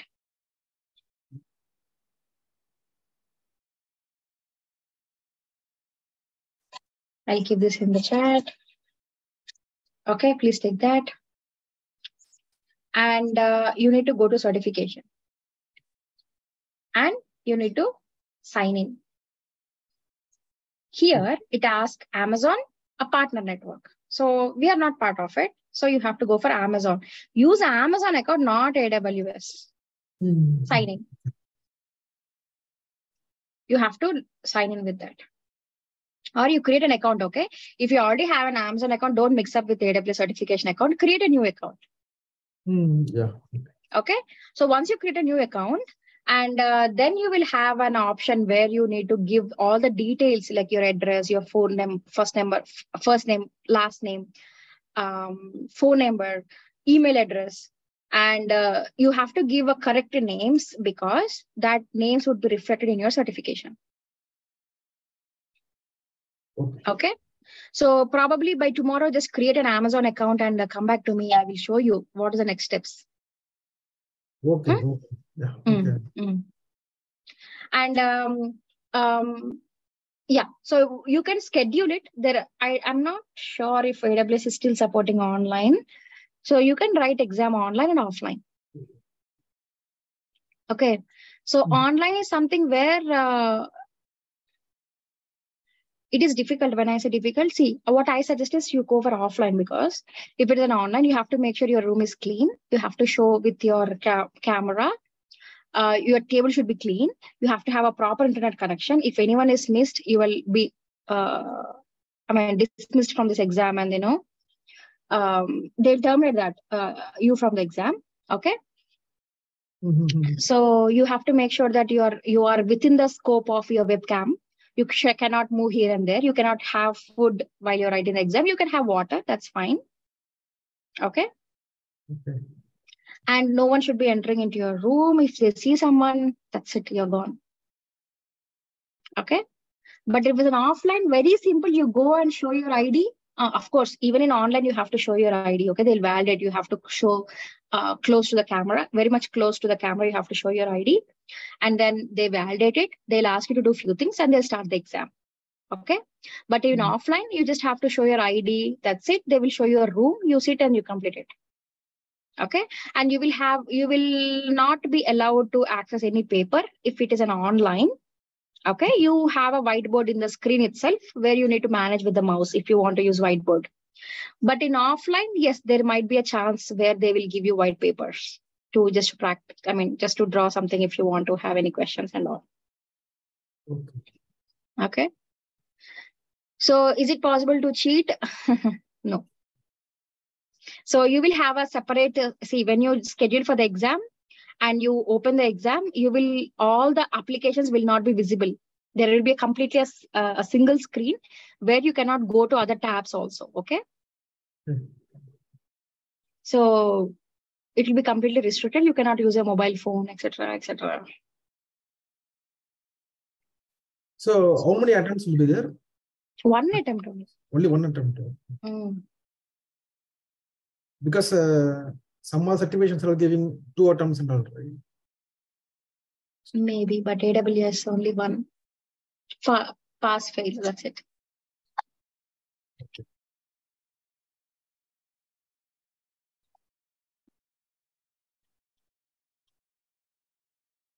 Anything else?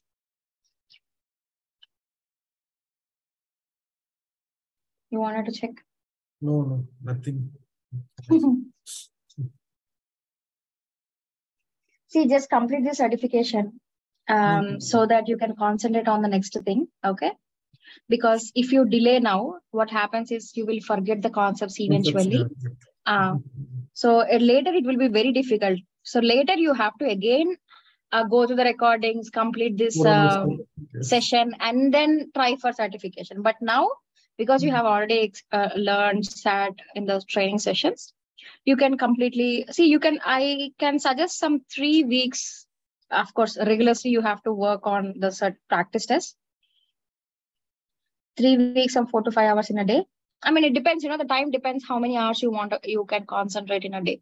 I mean, if you're working, obviously you'll have less time, etc., whatever the details. Okay.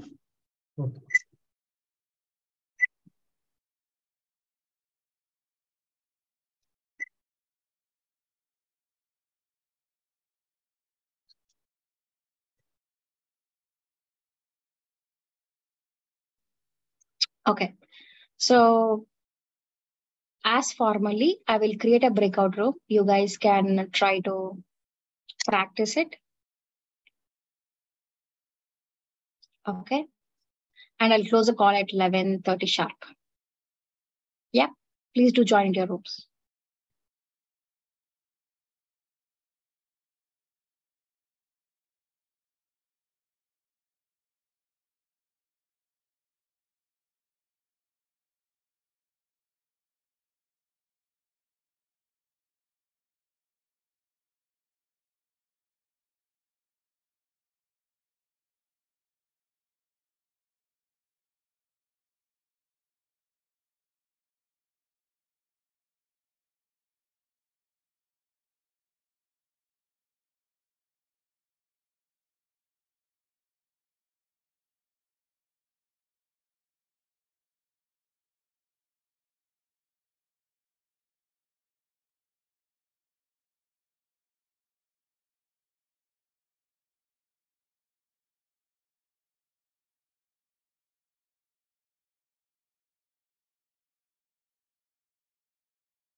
using.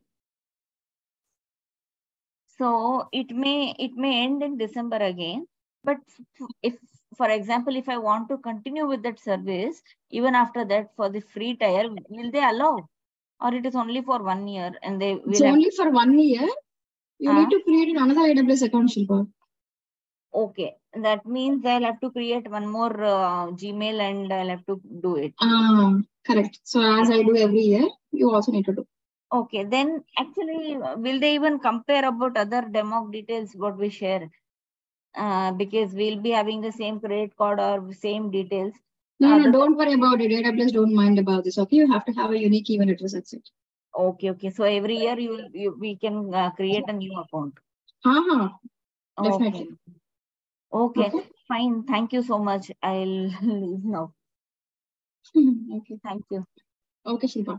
Yeah, thank you. So guys, let me just close the call. Bye, Shilpa. See you tomorrow. Bye. Yeah, see you. Bye.